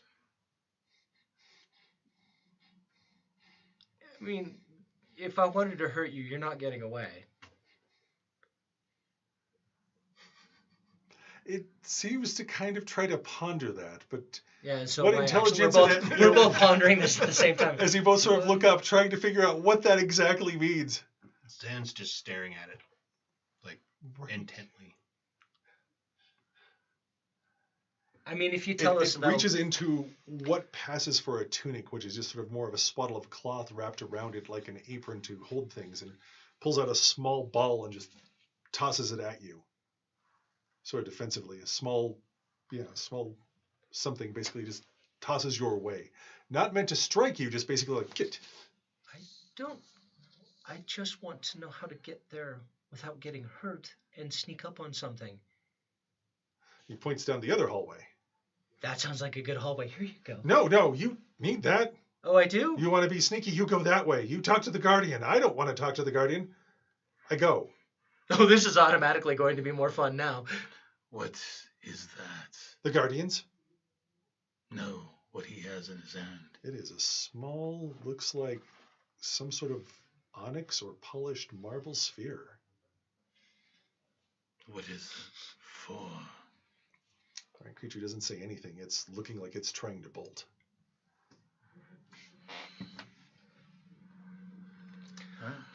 Well, have fun. And it runs. Let's see. Well, I don't like it down here. Let's get this over with. I agree. All right. This is not a natural place. Can I do anything to kind of identify what that is?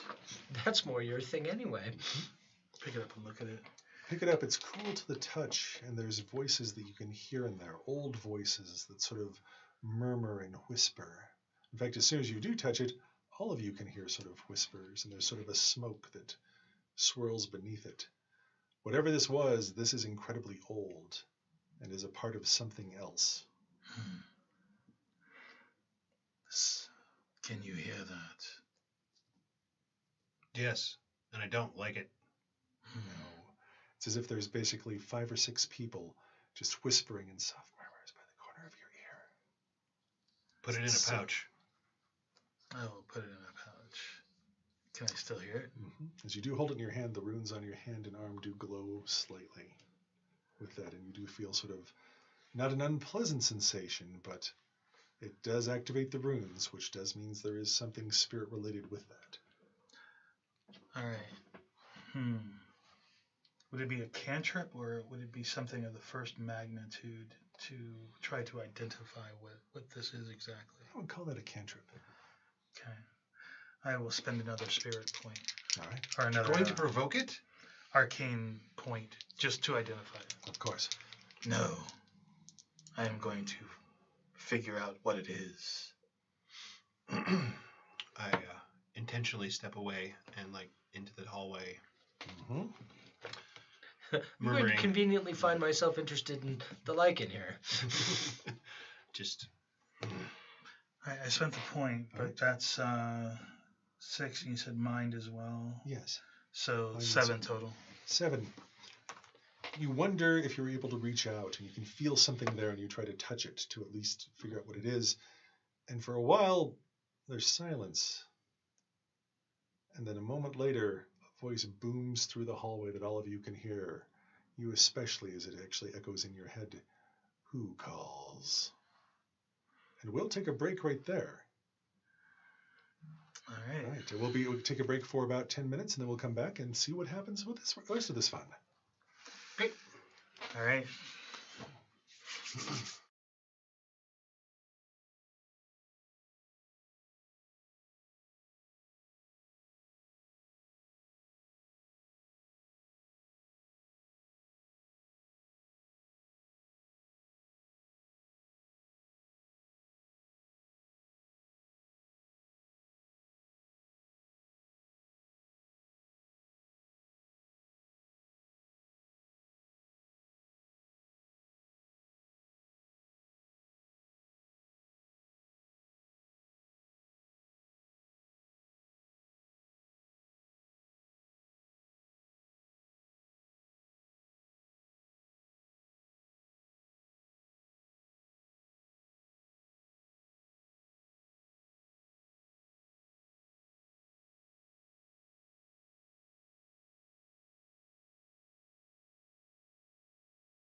And we're back. We find our heroes in the hull with at least water up to their ankles. The same smooth stone goes ahead and bores further into the earth. The rat creature that's now scampering your way pointed one direction where you mentioned other big things had come before, but when you asked where the dark pearl was that you have, he pointed in a different direction. You find yourselves at this intersection. You've since put the black pearl that was smoking in your hand into a pouch. What do you all do?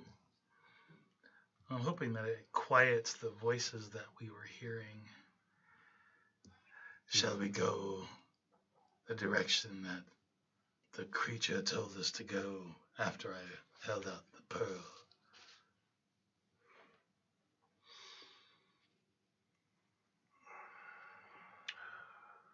I shall place our faith in our compatriot again. What do you think? Do the voices say? Experience tells me that when it comes time to murder important people, it's best not to do it very directly. Because unfortunately, important people surround themselves with people who think they're important too.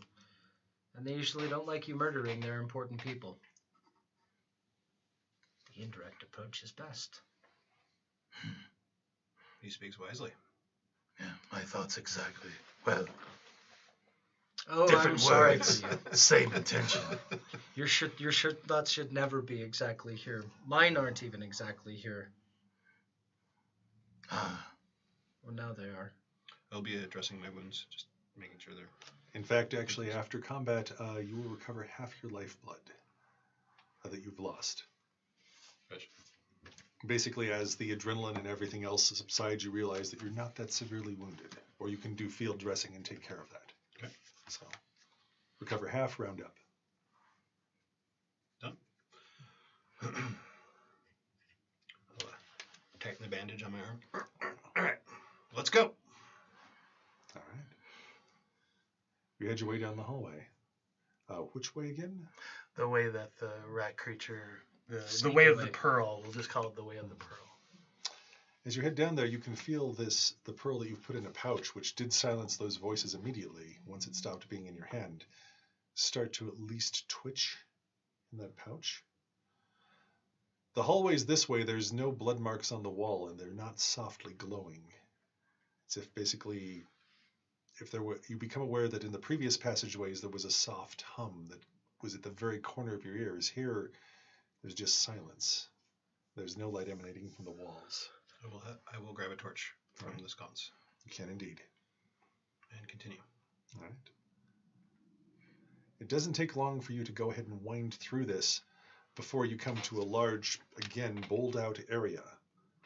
The passageway continues on, but to your left as you enter this circular area is a large 10-foot statue. The being that it has is again tall with 3 sets of hands, 2 hands clasped above its chest like with fingers laced, the other one across its abdomen with fingers laced. The middle set has them steepled.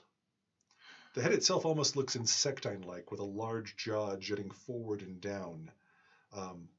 The top of the skull itself is more rounded with a bulb that extends up from it, and large eyes on either side of it.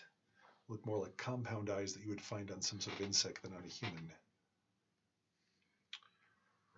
In my time in Arcandia, would I have run across a depiction of Setherrioss before? You would not. Setherrioss is more of a regional god, or at least more for the coast. A good question, though. You have seen statues similar to this, though, in your time in Arcandia. Most of them were broken and or shattered. Whatever they were, whoever made them, that's been lost to the ages of the sands, or was pursued by more scholarly people that have more knowledge than that. You do notice that part of its face is smashed. My apologies for the eye, and there is an orb that seems to be missing, or at least where there would be a socket. Indeed, it does reek of that, something old. Not necessarily the same scent that you would get, say, from necromancy or bone rattling, but there is a shaped chaos scent to it.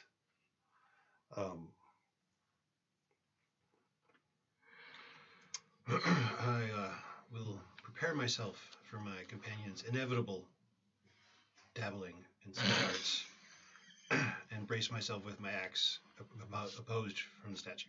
Also, unlike the rest of the walls in this room, which are sort of a smooth, pale marble, this is of a sort of porous basalt. A different stone altogether, and it looks like it was placed here. Bricks? No, actually, what seems to be one single piece of basalt that's been shaped like this, as if it was a statue. It was carved down here. Fairly arduous to move if it was. So it looks like the opening that it has for the eye would fit the pearl. Are there any other exits from this room? There is. Oh, it continues. That's You know how I feel about these things. We should just continue on, but we have gained benefit from such things before. Eye the statue. Like I'm ready to fight it. All right. I'm going to kind of take a look on and around near the statue and see if maybe there is some sort of hinge or a catch or a suggestion that this is actually a doorway to a passageway, maybe to an antechamber or something like that. A perception roll with a -2, please. I love perception rolls with minuses. All right. I said -4 and made you incredibly Yeah, well, that's okay. I know you're a people pleaser. I'll take it. All right. And I'd like to use my assassin. I will let you do that. All right. As assassin, you're looking for opportune Places and sneaky ways into places that otherwise go unnoticed. So let's see. That is a 7. I'm going to try a little harder. All right. That's a 10. A 10 will succeed. You are aware that this looks like it has that it is blocking some sort of passage on the other side. There does not, however, seem to be any sort of mechanism for it. I would expect that perhaps that going in there is the key to getting the thing to open. Because the rat thing was very insistent upon, we need it for the Guardian, and if that fits, then perhaps that's the doorway open. Do you think this is the Guardian?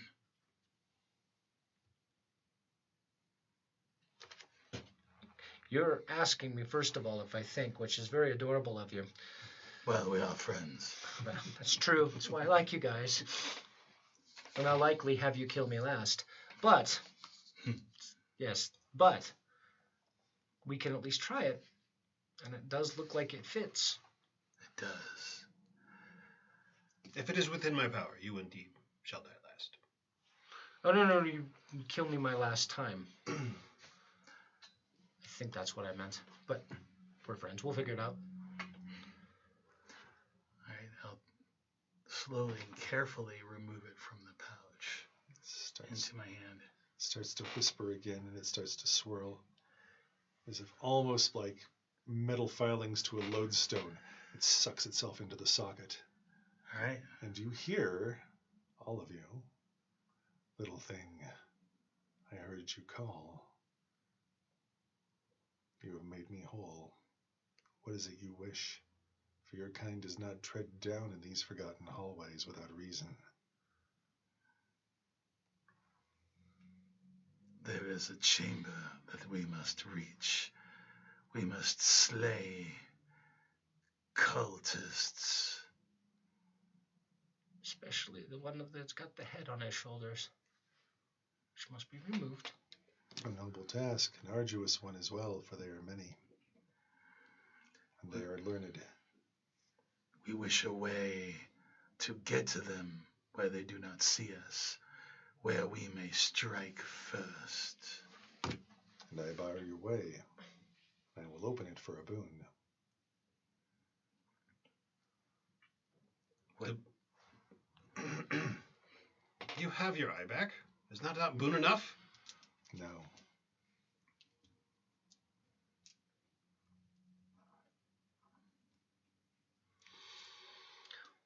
Like what? This is exciting. What do you want us to do? Long have I stood in the dark way, with nothing. I wish to be in the light again.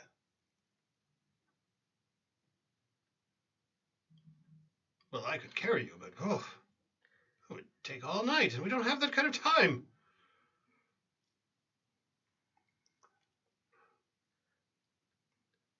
Swear that you will go ahead and carry. Actually, there is a core inside me that you can smash to that will destroy the statue. Swear that you will carry it back across the southern seas and plant it in the sands there, and I will open the passage for you. So there is a gem inside of your statue. We take the gem, take it across the southern seas, plant it in the sand, and this will please you? Yes. Everyone should be buried at their home. This is understandable. I look at them too, like, I ain't fucking doing it.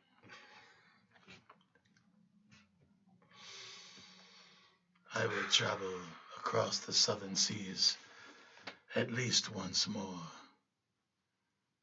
I will do this for you. And swear it in blood on my base. Take out my knife.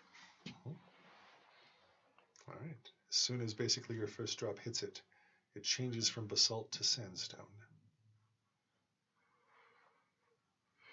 All right. And where was the gem? It's somewhere inside the statue. Okay. Sandstone being much easier to damage and destroy than basalt. Take my dagger and kind of dig into the chest. You can. This falls apart very quickly. And you're aware that, one, there is a white gem, maybe about so big, that is in there, that starts to... It becomes more lustrous the more of it you reveal. When it's finally fully in your hand, again, the runes along your arm and shoulder do ignite, or do light and glow with that. It's not an unwarranted feeling, like you felt spirits try to gain control of you before. Mm-hmm. This is more the fact that they're reacting to a presence there than it is an overt invasion. Got it. But also, those of you keen-minded, or at least observing the detail, the sandstone itself does reveal that behind it there is basically an alcove, and through there seems to actually be a further passage that goes back. Once he's removed the stone, I will happily push the statue over. And it shatters. Sandstone basically turning to mush and mud basically on the wet floor. By the storms, the sooner we get out of this place, the better. Let's go. I will put the gem inside the pouch. Is that other gem also still there, or no? No, that turns to sandstone as well and shatters. Okay. What?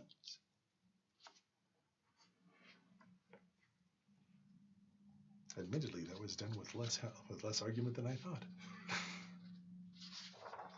All right. I wasn't happy about it. No, nor should you be. Never deal with sorcery. Also, for at least cursing. Once appropriately, once inappropriately. No, it's all appropriate cursing. All right. The curse is also cursed. All right. You now stand before the passageway. Look, it's a murder hole. Let's go do murder. Do we hear anything? You do not. It's still quiet, as is this room. We'll... Also, this looks hewn as opposed to actually the smooth carvings that you've seen before. This is of a different masonry. But again, it's still one shape. And again, puzzling enough, you can't find tool marks along the walls, as if basically it was just taken out. Lit? No. Okay. Unfortunately. Keep the torch. All right. Keep moving. We took that torch for a reason. It's now paying off. Right. A solid investment. Who says barbarians aren't bright? With that torch in hand, you are the brightest one here. Well, anybody who doesn't get to say it a second time. Just dumped it. The passageway angles up fairly quickly. You find yourself rising.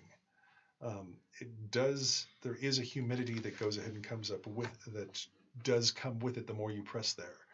And the last few steps, you do hear chanting on the other side, but it seems muffled and distant. There seems to be almost above you, or at least sort of at an angle, a slab of stone that needs to be moved. And if you press on it, it does seem to give. What it's going to do if you press on it too much, that may be a different story. All right. I will extinguish the torch and gently press on the slab, attempting to only crack it open. Right. It is, again, marble, so it's not the lightest stone. However, you are not the weakest person. Give me a strength roll. Strength plus 2d6. Target number is fairly low. 8 plus 2 is 10. 10. It exceeds basically the number that I had in mind, which was a 7.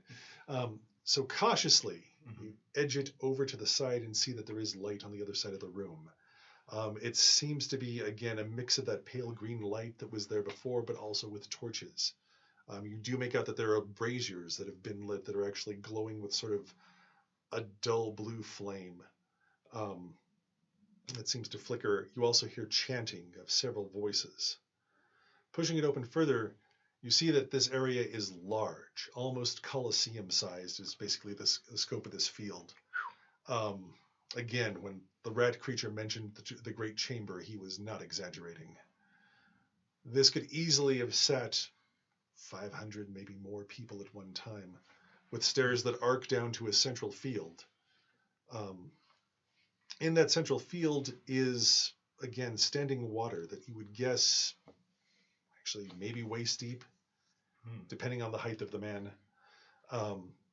But out in the very center of it is a raised dais, where basically a circle of robed people and also 4 armed men basically are in a ring chanting.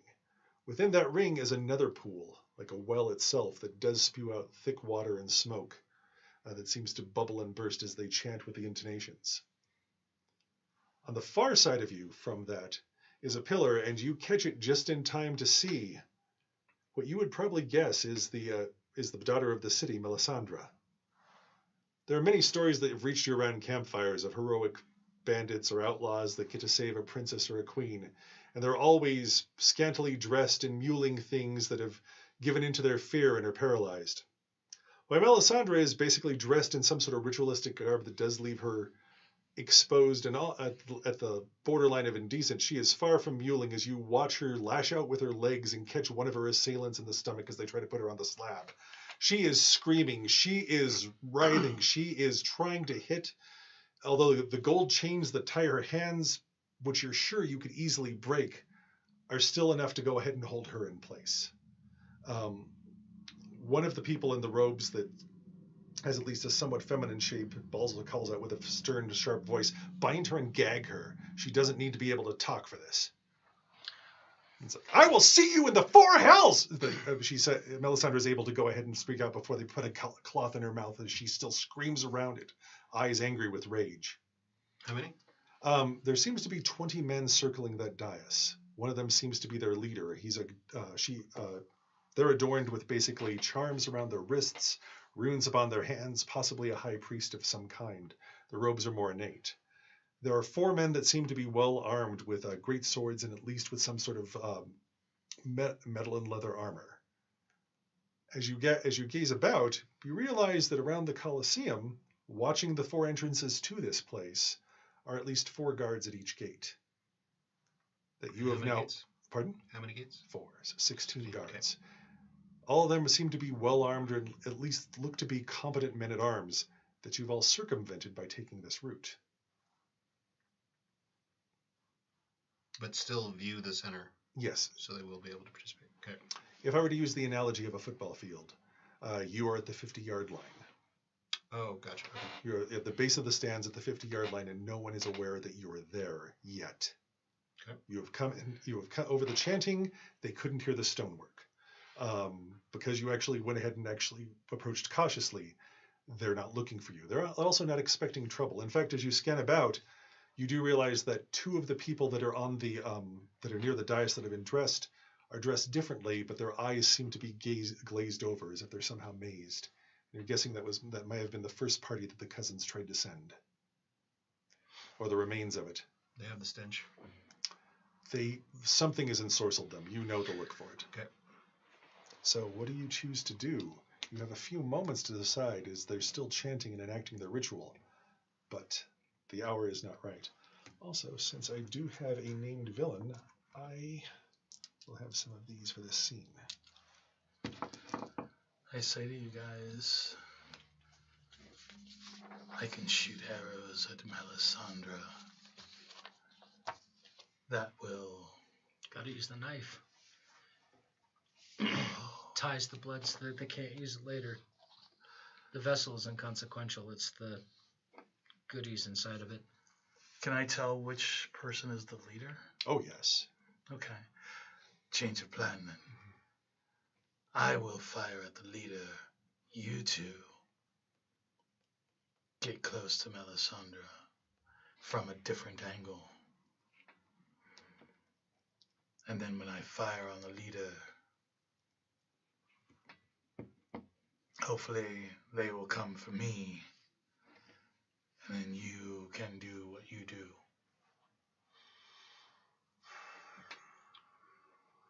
How much time do I estimate before the gate guards can get to the center? They would have to spend a significant amount of time running to you. 2 actions. Okay. What's the ceiling like? Wide and domed. Okay. Or high and domed.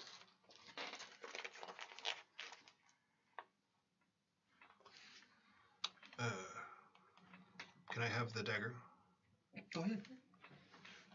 Snap! Ooh. I don't even mention it. All right.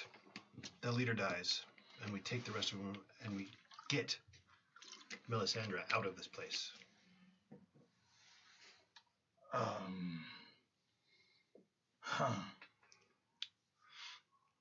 All right. Fire when ready.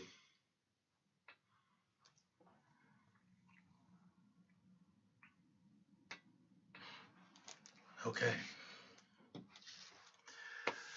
Destroy the magic weapon. Save the girl. Well, it's a brash, bold, barbarian move.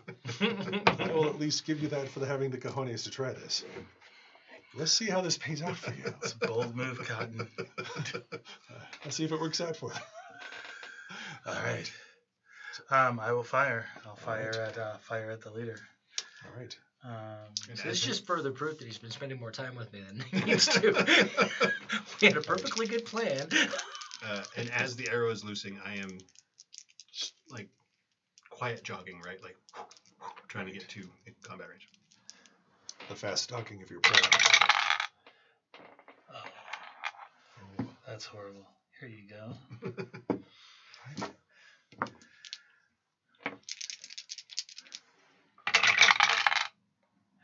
That's better. All right. That is 9 and 5 is 14. 14 would be a very solid hit, a formidable hit. However, a keen-eyed cultist turns and hears the sing of the arrow and jumps in front of it, catching him square in the chest as he basically says, "My life for Setherrioss!" and catches and goes down and splashing deeply into the water, floating there.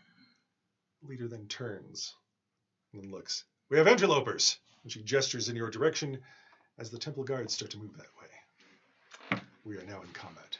Excellent. My apologies, it's one of the things bad guys can do. It's No, the meat shield advantage. I totally expected it. To be fair now, there's only 19 cultists. How many arrows did you bring? I brought enough. So, as you may be looking at the sheets, because I don't have a GM screen, because I want actually to see my rolls, you may be noticing there is a lot of pages of bad guys. Barbarians of Lemuria goes ahead and identifies bad guys as either rabble, which are easily disposable extras that you see in the movies, toughs, which are, again, formidable henchmen, but not as much as a full-on villain. For transparency, there is at least one villain here. There are several toughs, and there are significant rabble. Heroes such as you should be challenged by this, but it shouldn't be too formidable. Unless I roll a lot of 6s. All right. Initiatives, please. Because of the villain, you will be at a -2. Oh, you've had time to rest. The previous -1 to your physical traits is abated. And been replaced with a -2. Yes. Just for the initiative roll. Oh, for the initiative. Yeah. The reason is basically the way the initiative rolls is I don't roll initiative for bad guys. You just get a -2 to yours since they're quick. And it's agility and initiative. Right? Agility and initiative with a -2. 8. 8. Nice.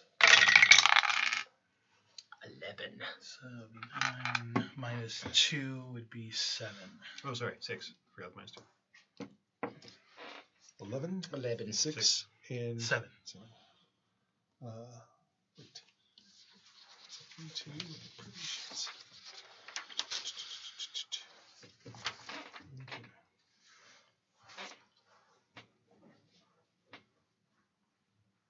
My apologies, I'm having a blonde moment one more time. 7. Thank you. All right, cool. All right, so 9 is a success. So we're going to start with heroes with a success. So, Erok.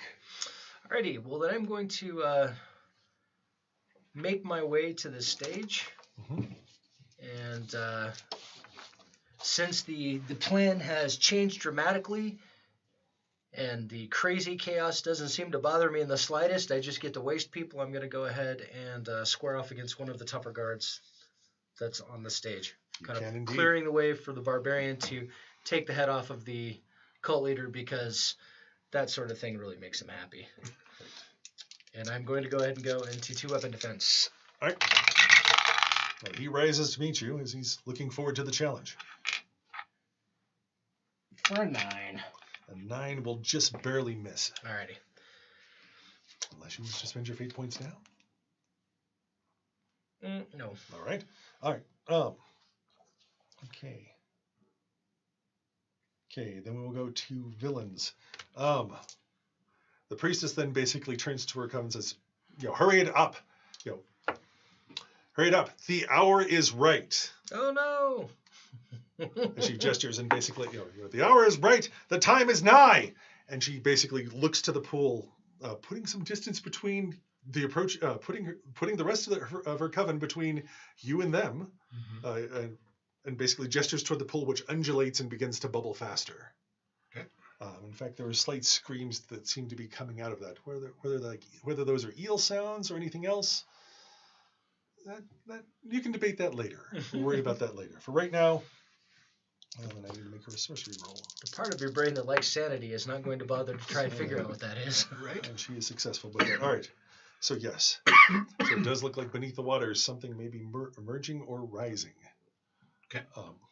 Alrighty. Let's see. Tufts. Temple guards. One's going to go ahead and take a swing at you because you're right there. 10 with. Will a 12 hit you? 12 is my defense. All right. So that would just hit you. That would be the target number I do need to hit you. Okay. For. Because it's 9 plus your defense, right? Right. Okay, yeah, so it's 12. Well, that's crappy for me. 4, 6 minus your armor. Which is 0, so that's 6. Ouch. Remember what you mentioned about 6s? Right. All right. The other 2 are going to close at you. Okay. And one's actually going to hold back near the priestess to see what goes on from there. They will get swings at you. Okay. Your defense is still a 10, yes? Correct. Or a 1 added to 9 would be 10. Not with that roll. 6, 8, 10, just on the roll for that. Okay. 6, so 4, 8. 8 minus 3 is 5. Okay. Alrighty. Let's see, and the other is holding back. And then that would be. Right. The guards at the gates are aware that something's up, but they're not exactly sure where to move to yet. They have not spotted you. Okay. Once they do, it will still take 2 actions for them to get to you. We are now to heroes with failures. Okay, do you want to go? No, I already went. Yeah. Oh, okay. Here, Yes. Go ahead. Then I will, since something is writhing in the pool, I am going to cast a spell. Oh, what are you wanting to do? The spirits are there's many spirits that are whispering here too. It's okay, it's worth the risk. I am going to cast Summon Monster. What are you wanting to summon? I want to summon a giant squid or a giant octopus that has tentacles that will come out of the water and attack the priestess. I will let you do that. Let's look for that. That would be first magnitude, as in it's a common creature, just basically a giant version of it. So that would be the full-on 5. Your arcane blood gives you the point necessary to fire up the spell, because you do need 1 limitation. You can reduce that from 5 for each limitation you put on after that. You do have the existing medium, because there is water already there for you to summon it through. Right. And there is a list on your spell sheet of stuff you can use to further decrease that. Yeah. For first magnitude. So I'm using existing source. She did say the time is now. And that was for her spell. Ah, crap. But if you did want to go ahead and say it's the time is now for you as well and spend a point, you can too. It would require spending a fate point. I will do that. Oh, nice. I will do that. There's obvious art, which is the usual incantation in crafting. Yeah, I'm going to Describe this for me. So magic and sword and sorcery has to have sort of an almost dark, but not entirely evil tone to it. right. I will say, You wish to summon something from the water. You will bring something you did not expect. do that bit with my arms like this, my hands Nice. like this. So a mini tentacled creature. Very nice. Accept that. All right. So then it brings it down to 2. 2, which is the minimum that it needs to go to. Okay. All right. So spend those 2 points and give me a sorcery roll.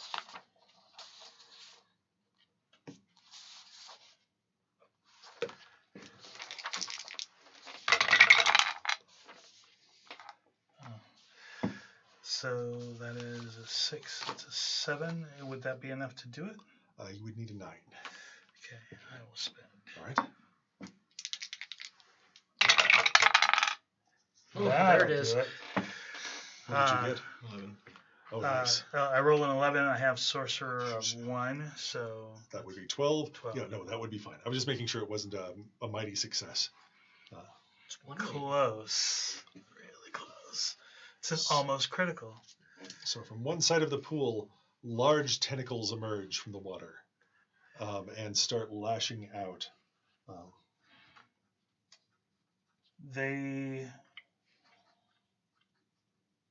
I don't know how you would handle damage or anything like that. Oh, I do. So for those of you that actually watch GM me, this is one where the players have gone off the book from anything I had planned. However, I'm going to give you stats for a giant squid. On your initiative, I will let you attack with it. This turn, it's summoned and it's there. So while it's actually a distraction and creating noise, it will be attacking on your turn and future turns. Excellent.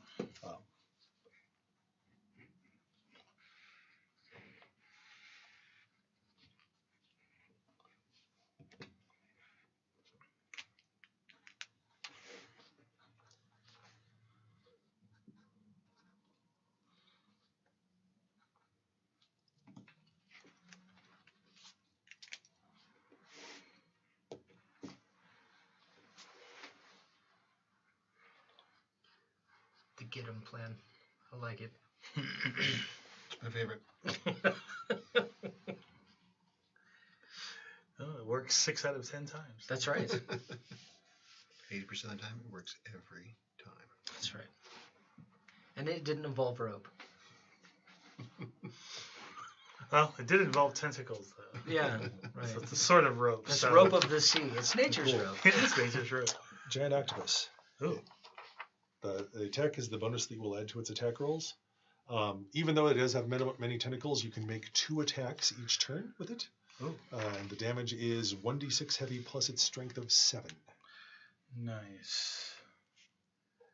All right. Very cool. I'll definitely be using that. Do I need to use that instead of being able to fire? So am I controlling it essentially? Yes, you would need to command that. Okay, then I will do that instead. Okay, cool. Because it actually is answering your will, so yeah, you would need to command that for it. Excellent. Alrighty, so that happens on there. I believe we're up to you. Finishing this out. I am bounding the best I can in the water. Mm-hmm. Right. And it is indeed just a little bit, it's about mid-thigh on you. Okay. Being a tall man. And as the two approached me to attack, I feinted at one and then swung my axe around at an attack, except for instead of actually attacking them, I dove into the water past them. Oh. Which is where the one caught me, right? Because I didn't quite get far enough away. So he caught me in the back as I dove under the water. And I don't know if I can do this all in one round, so stop me when I get to my... and then because of their misplacement and getting out of formation, I'm able to get to one end of the table. Or is that too far? Did you want to be to the table near the priestess or Melisandre? Melisandre. I'll let you be in the line of fire. Fine. Nice. And as I leap and emerge from the water, I bring my axe down on her chains. Ooh, it's very cinematic. Go for it. Give me a give me a melee roll. Okay. Melee plus agility at a -2, just because of all the rapid movement with this. And if you miss, you'll just hit the girl. No, I won't. Actually, no, -1. I like the rule of cool on this one. Okay. 7 at -1 is a 9. Just 9 exactly. Yes. Exactly right. With what the sages will say, for anyone that will describe this, is with precision, you shear that chain as close to her wrist as you can so the cuff comes free. Nice. And she immediately tries to get off of the altar, squirming and writhing from it, and pulls the rag out of her mouth, just with an angry hiss. Great. Flee, girl! We'll see what she says on her turn. Yeah. Flee, I promised a beat down. I will deliver one.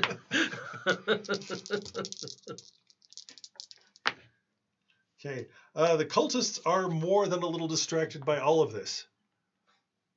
Adding to that, the tentacles have emerged from this. The guards at the doorways at the end of this turn will be kind of aware maybe we should go to the pool and start to head that way. But again, that will take them 2 actions. Okay. The temple guards are trying to figure out how to get to you and how quickly they can do that. The sorceress herself seems to be focused on the pit, which something large at the end of this turn emerges from it. Okay. Similar to the serpent that serpent creatures that you fought in the hallway. This again is a good 10, 15 feet tall. The bottom of it, from about the abdomen down, seems to be more of a serpent, more of a seafaring creature. The top of it is human and almost perfectly proportioned. Fine features on its face. The only thing marring it are the fact that the eyes itself have sinister intent, and the gills basically on the side of its neck flare out wide as it looks around the room and lets out this deep bellowing hiss across there. Its 4 arms sort of gauge around looking for something to grasp onto, and the first thing it does is grab one of the chanting cultists and chew it. All right. Next, new initiative. By the way, there's now 18 cultists.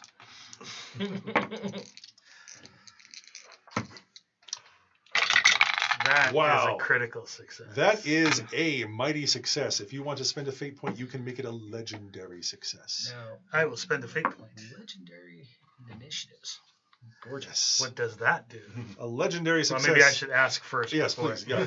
So a legendary. It gives you an extra pair of pants. Well, I'll just keep this stuff. No. On a mighty success, nobody goes but Tufts and Rabble.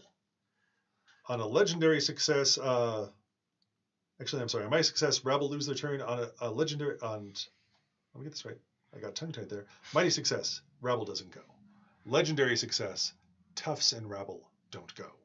So the only person going here will be the villain, which is the high priestess. Okay. That's all your opposition that will go on this turn. And I will spend that. Well played. Well rolled, sir.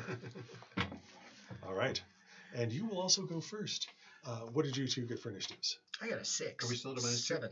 -7? You are, you are indeed, because of the high priestess has an initiative of 2, so therefore it gives you guys a -2. Gotcha. That doesn't interfere with that because that's a die roll of 6. Okay. Right. That's the equivalent of a nat 20. My total is 6. All right, cool. 6 and 6. Yep. So both those would be a failure. So it will be heroes with legendary success, the villain, the monster. Sounds good. Okay. Then the giant octopus will attack the priestess. The priestess. All right. That's kind of what I was going for. All right, cool. There's also now the avatar of the avatar of Setherrioss that has emerged from the well. Yeah, So- I'm going for the priestess. I understand that. Yeah. Monster versus monsters too. Kaiju. Yeah. Besides that, Zan's lived his entire life to fight a demigod incarnate. Sure. You can add that to your resume. And this is just your first outing. All right. So I will attack with 2 tentacles. All right. The first is 5. That's 8. 8 total. Mhm. That will. She's able to sidestep that one. Okay. And the second one is 10. 10 is just. Oh, 6, 9. 9, sorry. 9. It's a 6 plus 3. Okay, cool. Gotcha. So I was going, how'd you go from a 10 to a 9? No, you should be adding forward. She is able to sidestep those as well with a defense of 11. Okay. So that is me. All right. Her action is basically she looks up and says, "Setherrioss, smite your enemies. Smite your enemies. Render and take the offering that I have prepared for you." And gestures basically to Melisandre, who's just getting off the altar, who yells back as a free action, "Die, witch!" and tries to throw a bit of her gold chain at it, which doesn't really do too much effectively, but she's trying to get to cover. Okay. Guess what? I'm covered. And this is her role to see if she can persuade the avatar to be directed. Because once you have a god here, it's different for basically getting it to do what you want. It's like, oh, you're adorable. No, I do not like that roll. I'm going to get myself different dice. These blood red ones look nice. Oh, don't worry. It's not like it's that bad. God dang it. Dun, dun, All right, dun, it sort of just is going to go ahead. God does not do that. Right. She is not able to get the control of it. You can see a look of slight terror crossed her face for a moment. Excuse me. Alrighty. Let's see. It looks down at her and says, "You seem to have misplaced your circle of protection." A monster. So, monster does look around the room. And it does look over Melisandre. And it does start to head that way. And then it stops. And it looks over towards your direction. And you hear all sorts of whispers coming about the room, as if the very voices here are sort of egging it on to do whatever dire will they want towards you. I will point towards the high priestess. She summoned you. She is the one that woke you up. You should eat her. I've heard priestesses are tasty. And they're in season. Priestesses. I mean, that makes sense. No, it doesn't. But I admire the attempt. I was like, you are full of life, aren't you, little one? And it starts to swim towards you. That's unfortunate. It will use its movement to close to you as it pulls itself over above you. All right. You also notice that it seems to be. At first, you thought it might be steaming, but you're realizing that whatever essence it is that summoned it here is unstable, and it's slowly fraying. So there is a finite time that it can stay here unless something stabilizes it, like a sacrifice or blood or something of that ilk. Alrighty. That's the two villains, or the monster and the villain. Toughs don't get to go this turn because of somebody's well spent point. Heroes. Using the term loosely. Oh, stop.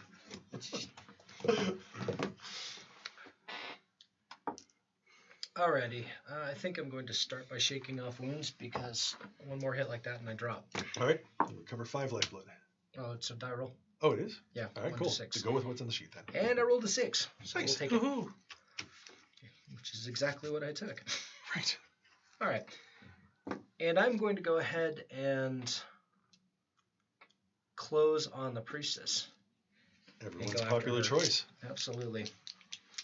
And I'm going to go ahead and 2 weapon 4 damage. Oh, nice.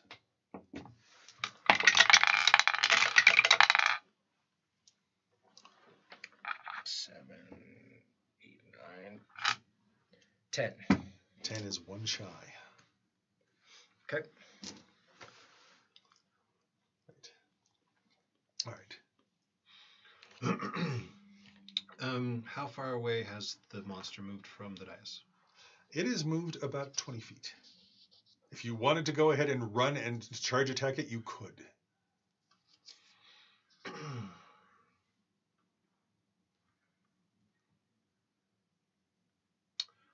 I will. How far is the priest from the dais? You can actually go ahead and charge attack her. She's only about like 10 feet from you. She's on the other side of it, the pool from you. Okay. And Melisandre has moved off of it, right? Melisandre is behind you. You are cover. She is off of the sacrificial altar. Her wrists are no longer bound, and she is no longer gagged. I will take advantage of the priestess's distraction from being attacked. I shall mount the dais and leap from it with an arcing overhead attack upon the priestess. Nice. Are you swinging all out or going all out?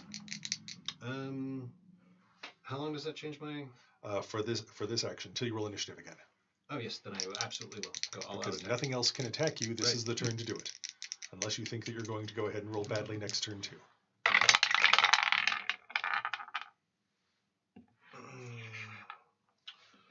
5 plus 2 is 7 plus 3 is 10. I will go ahead and try again. Yep. You can do it. 7 plus 2 is 9 plus 3 is 12. 12 will hit. That's your damage too, isn't it? No. On the all-out attack, or? Just gives you plus 2 Yeah, damage. just to attack. 6 plus 2 is 8 points of damage. 8. She screams in pain as you cleave her heavily. She is staggered, but she is not down. Ew. Good hit. Yeah. Alrighty. That will bring us up to a new initiative order. Everybody dance. Woo! So fast. What do you have, Zan? At minus 2, I'm at 3. Oh.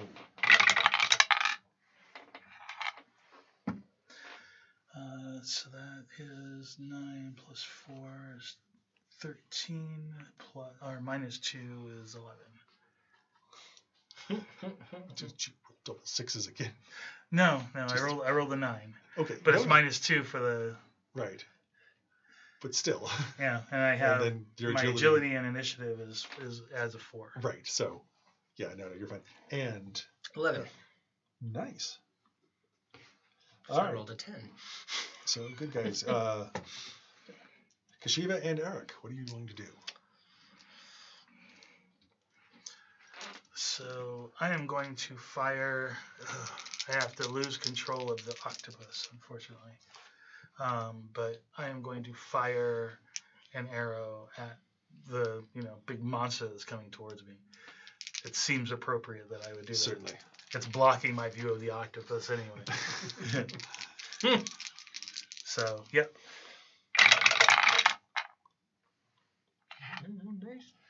So that is, I will not take the 3. So that is a 15. 15 will easily hit that. Excellent. What would happen if I spent a fate point to turn it into a mighty success? Then you would actually have 2 different choices on your sheet for damage. Actually, that's not on there, is it? Nope, that is something I have yet to put on there. Then there are choices, combat options you get to add to that. Yay, choices. I like choices. As soon as I find them.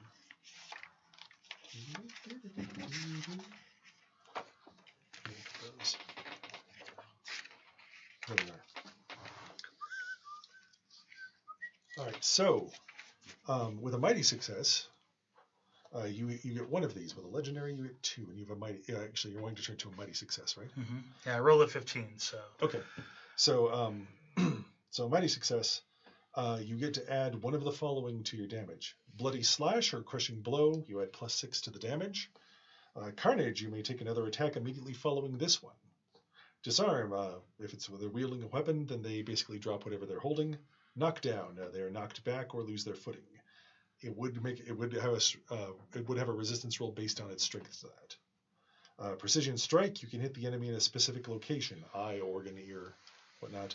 Rabble Slayer, fighting rabble, the damage results becomes the number of opponents taken out of the fight. I am going to spend my last 2 fate points because I want to hit it in the eye, and I want to do extra damage. All right. There you go. All right. I will let it bypass its armor then, and go ahead and we'll consider it a vital shot and add your 6 plus 1d6 plus your 1d6. Actually, it's a signature weapon. You have an extra d6 to roll on that. Oh, it's true. Good thing. Ooh, so instead of a 1, I got a 2. So that's 8. 8 is still makes the creature howl as it loses 1 eye, flailing around blindly. Has no depth perception now. Right? Awesome. Hey, and drops it down to double-digit hit points. No. No. Yeah, no. Right. All right. It does sink it deep in the eye. In fact, you lose basically a track of your arrow as it sinks into that the jelly of its skull. It will be slashing at you on its action. That's a different story. Eric. All right. Now that we've got the barbarian heavily in the mix of getting onto cultist slaying duty, I'm going to go back to the primary guard and go back to that 2-weapon defensive fighting. Dude.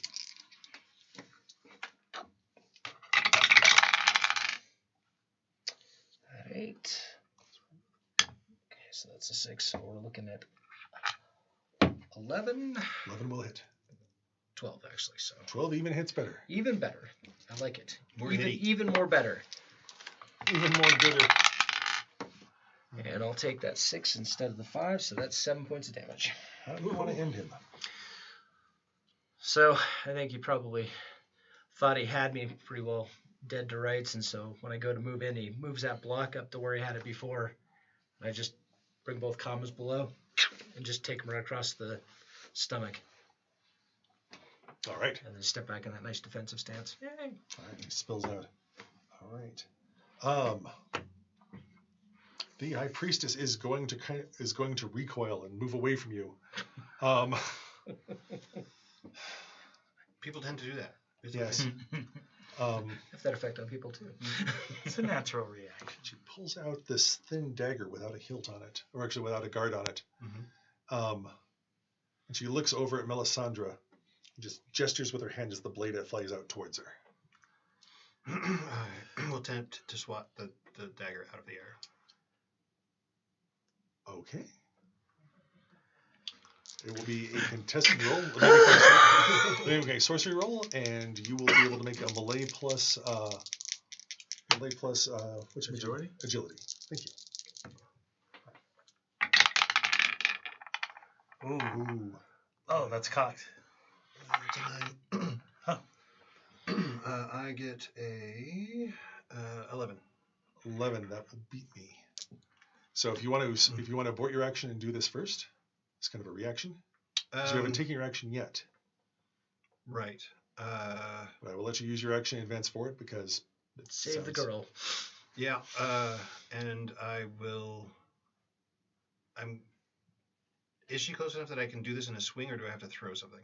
You can do this as a swing. You were right up next to her. Okay. You landed an axe into her. Even if she backpedals and does this, you still are close enough you could swap that. Swept up as my recovery stroke and knocked the dagger out of the line of sight. Or its line of attack. I'll give you 1 point for really cool on that. So, all right. Then we'll put Zion's action. Who had 2 toughs on them? There were 2 other temple guards. They are, and I've lost track of where they went to. There were 2 on me that I bypassed that are unharmed. Right. I don't know if that's the 2 you're talking about. They are. One of them is actually going to go ahead and circle over to Arak. The other one is going to try to follow you. He's going to spend his action moving to get to you, and also get to you on that one to at least engage, because they've seen what you've done. They're not anxious to go ahead and die just in a mad dash, but they immediately take their pace there for it. Okay. Let's see, and that leaves the monster, which is going to try to make a grab roll at you. What is, let's see, and 10s are what I'm needing, right? No. 6, 9. So it, one hand barely misses you on that. Okay, probably because it's worried about its eye. Mm-hmm. So It here, doesn't have depth perception. yeah. So here is one thing. Yes. It's only fair that I activate my flaw. Mostly because to cast the octopus spell as well as spending a round to control it, that leaves me open to the spirits. All right. And the octopus theoretically is still around due to my magic. Yeah. So now I've basically been exposed to the spirits for basically 3 rounds. Let's see if anyone comes to answer for you. But you are going ahead and tapping a disad. Mm-hmm. That does give you a fate. Cool. All right, I'm looking for a 6 to see if there is a malevolent entity that's going to try to come at you. A 1 does not. So you have lucked out for this. But yes, you are open for that. Okay. All right. That is that action. I believe that you spored your action for early. Everything else did that. Let's dance those dice, gentlemen.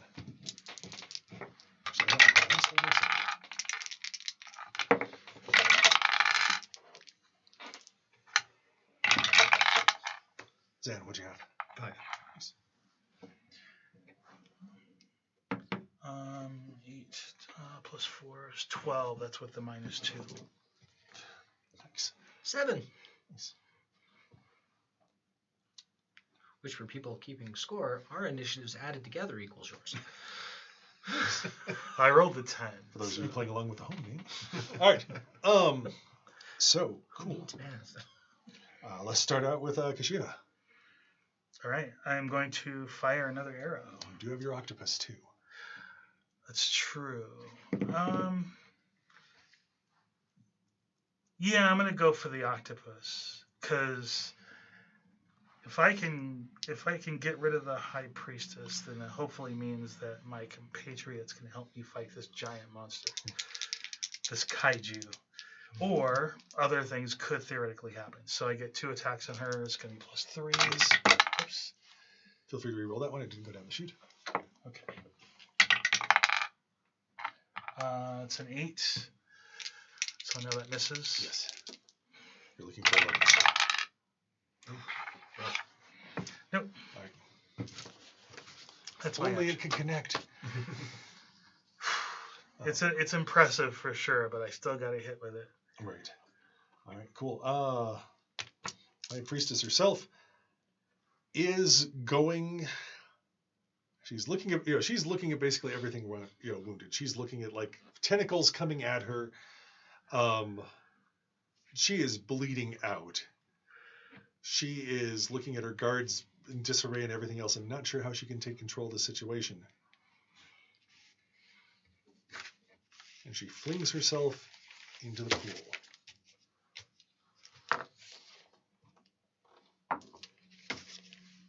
Okay.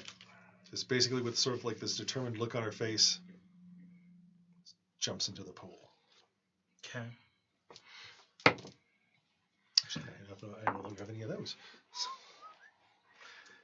That is what I rolled for Spirit Malevolence. Nice. Spirit Malevolence for... Because it's the 4th round now. Oh, no. We rolled the one for it. Oh, I see. Yeah. Okay. Yeah. Basically, when we set up your disadvantage, we worked it like a hunted. So once per session or once per scene, Oh. I roll to see if someone notices you for a hunted. Got it. Like case in point, if we were doing a normal story, it would be once you enter a town or enter in a place where you could be noticed, would make your hunted. Of the spirits here, none of them are really looking to go ahead and do anything malevolent to you yet. Okay. For this scene, for this battle, you're safe. Got it. But Okay. you did go ahead and tap your disad, fair play, but I didn't get a 6. So, Okay. Cool. Yeah, so it doesn't keep going. Unless, Got of it. course, you want to keep trying to go ahead and get more fate points. No. Right. Cool. We have enough problems already. Right. I think you've got a full plate. All right. So we are with that 2 sevens, which are, let's see, that was all the villains. The monster, since the High Priestess sort of just looks around again. It seems basically it shakes its head for a second, trying to, as if something has been severed or something has basically kind of shaken it. And it's going to be Maze trying to again do that sort of look around. It was after you, but you proved to basically be one painful, and too agile for it to immediately grab. So it's now looking around for what else it can eat. Actually, it is going to go ahead and grab one of the screaming cultists that's chanting on there. So another 17. Cultists, it's such a poor career choice. Right. It's like popcorn, though. You can't eat just one. Right. And just looks like it's about ready to start lashing out around at everything. Okay. And either back to you two.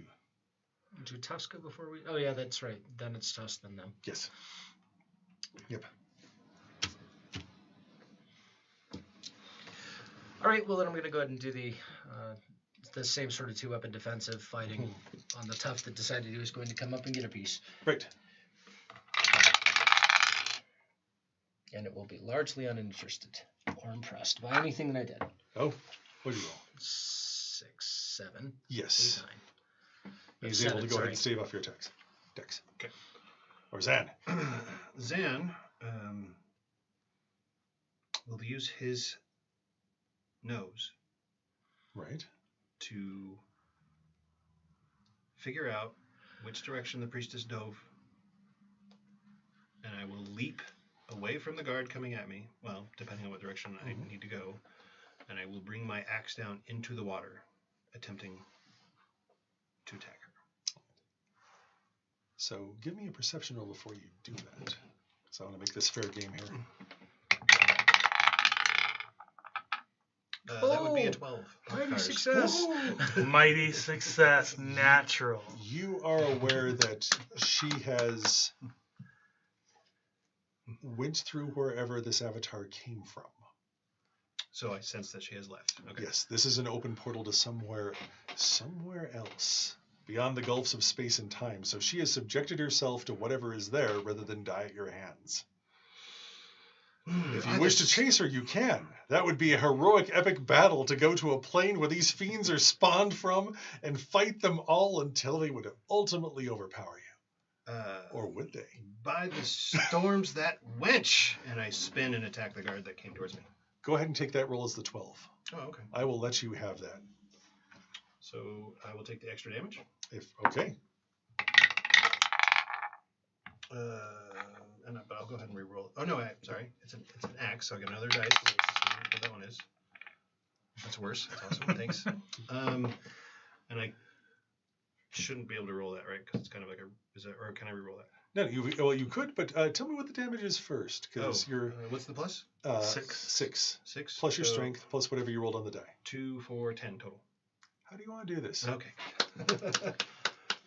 He's trepidatious for a reason, but he thinks he has me because I'm searching the water and I'm cursing, right? So he's about to come up. He's about to strike, And almost lackadaisically, I just turn and strike the axe into his upraised arm, severing it completely as it turns into a fountain of blood and he falls into the water.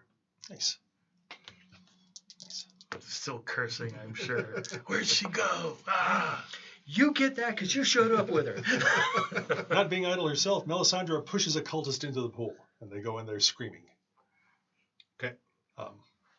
Nice. There is chaos around. One more round of initiative, folks. And then the guards from the gate show. There's one Right? guard coming yes. in at me too. Mm-hmm. See, and I do have actually that's right. I do have a guard attacking. Yeah, he killed his, so it's just me. So just one on you. Let's see. I will find you. Yep. For what are they rolling? No, 10. 6 plus 2. 4, 7. And I blocked none of it, so I take 7. See, you're doing good with your basically wanting to die again. I know. Well, with your armor, doesn't it block at least one? No. Not if you roll below the minus. So it's d6 minus 3. You have to roll a 4 or better before it actually blocks one. No, I thought it. armor still blocked at least 1 point. That parentheses is if you Okay. opt to use that instead of rolling dice. Gotcha. Never mind. Which that has to be what the system or what we go under. It's either one or the other. I'll research that between sessions, but yeah. Okay. We've 'Cause chosen I thought the it was- rolling armor. Okay, cool. That's right. That is right. We did that. All right. My apologies on that. No worries. I'll stand corrected and clarify that for next session. For Initiative. Yep, initiative. There's no longer a high priestess around, so there's no -2. Oh, good. You still fail at Oh, it might not be as bad as you think. 8. Not the fastest guy. I'm on 8. 8. 10, 13. 8. All right, Brent. Eric. All right. I think I'm going to go ahead and forego this defensive thing since it doesn't seem to do anything and go for extra damage instead.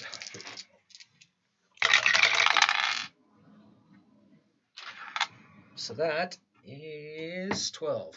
12 will hit. Right. So going up from 2 dice favored is just 2 dice straight. Yeah, it's still 2 dice. Yeah, it's 2 dice. 2 dice favored plus 1. I believe is what we decided. Oh, unfavored. Oh no, that is favored. Sorry. Yes. So that's 4,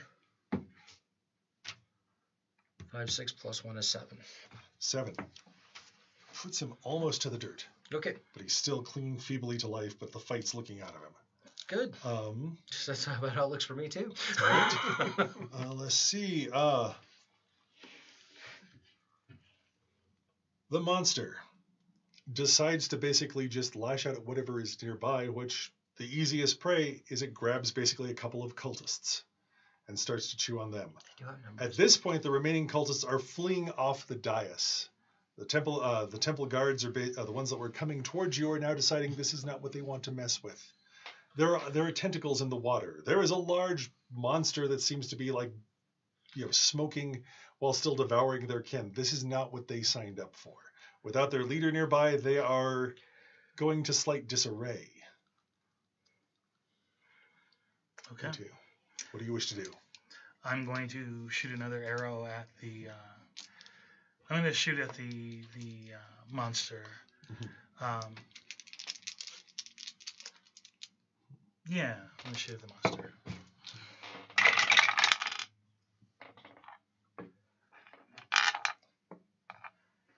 Okay, so that's 11 plus 5, 16. That will easily hit it. And the damage. So it's your signature weapon, so you roll 2 dice. And Oh, that's right. Take your favorite. So I'll take the 4. So 4 points. 4 points. We'll go ahead and do minor damage to it, but it still has done some damage to it. More than anyone else has. Right. And Zan. Venting my frustration at the priestess's escape, Mhm. I charge the god. All right. It's armored, right? It does some armor, yes. I will attempt to bypass it. All right. with my attack. All right. You'll be attacking at -2. Okay.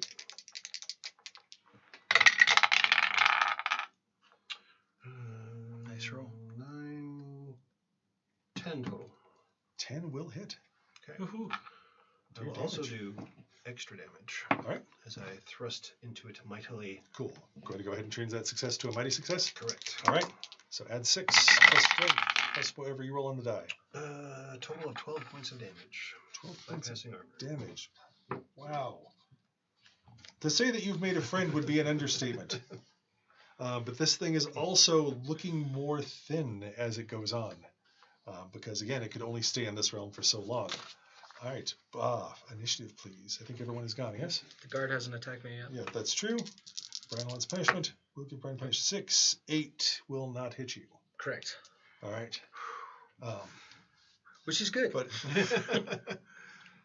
yeah. Alrighty. Initiative, please.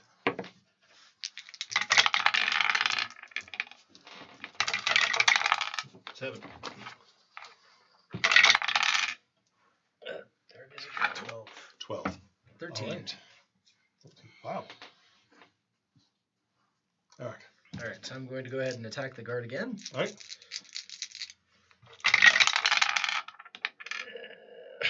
And I'm going to miss again.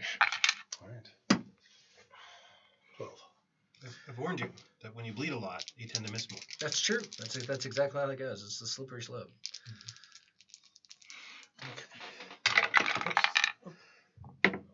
Roll that one in to the tower. Oh, good, kiddo. That's close. So close. All right. I would like to turn it into a mighty success. All right. Definitely. So that's 11 plus 5, so 17 or 16. Right. So that's to hit. Right. All right, cool. So you will hit for that. So give me damage. 2d6, take your best, and add 6. Okay. Nice. So that's 12 points. How would you like to do this? Yay! All right. So you said it's getting thinner. So as I fire the last arrow into its other eye,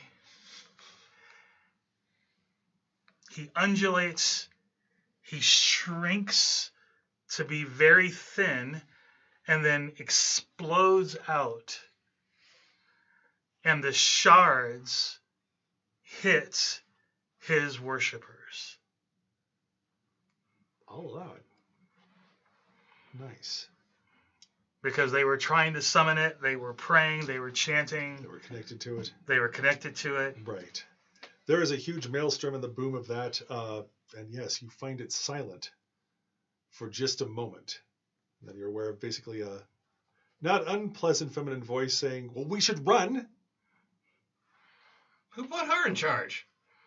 But she's right. Let's go. The city?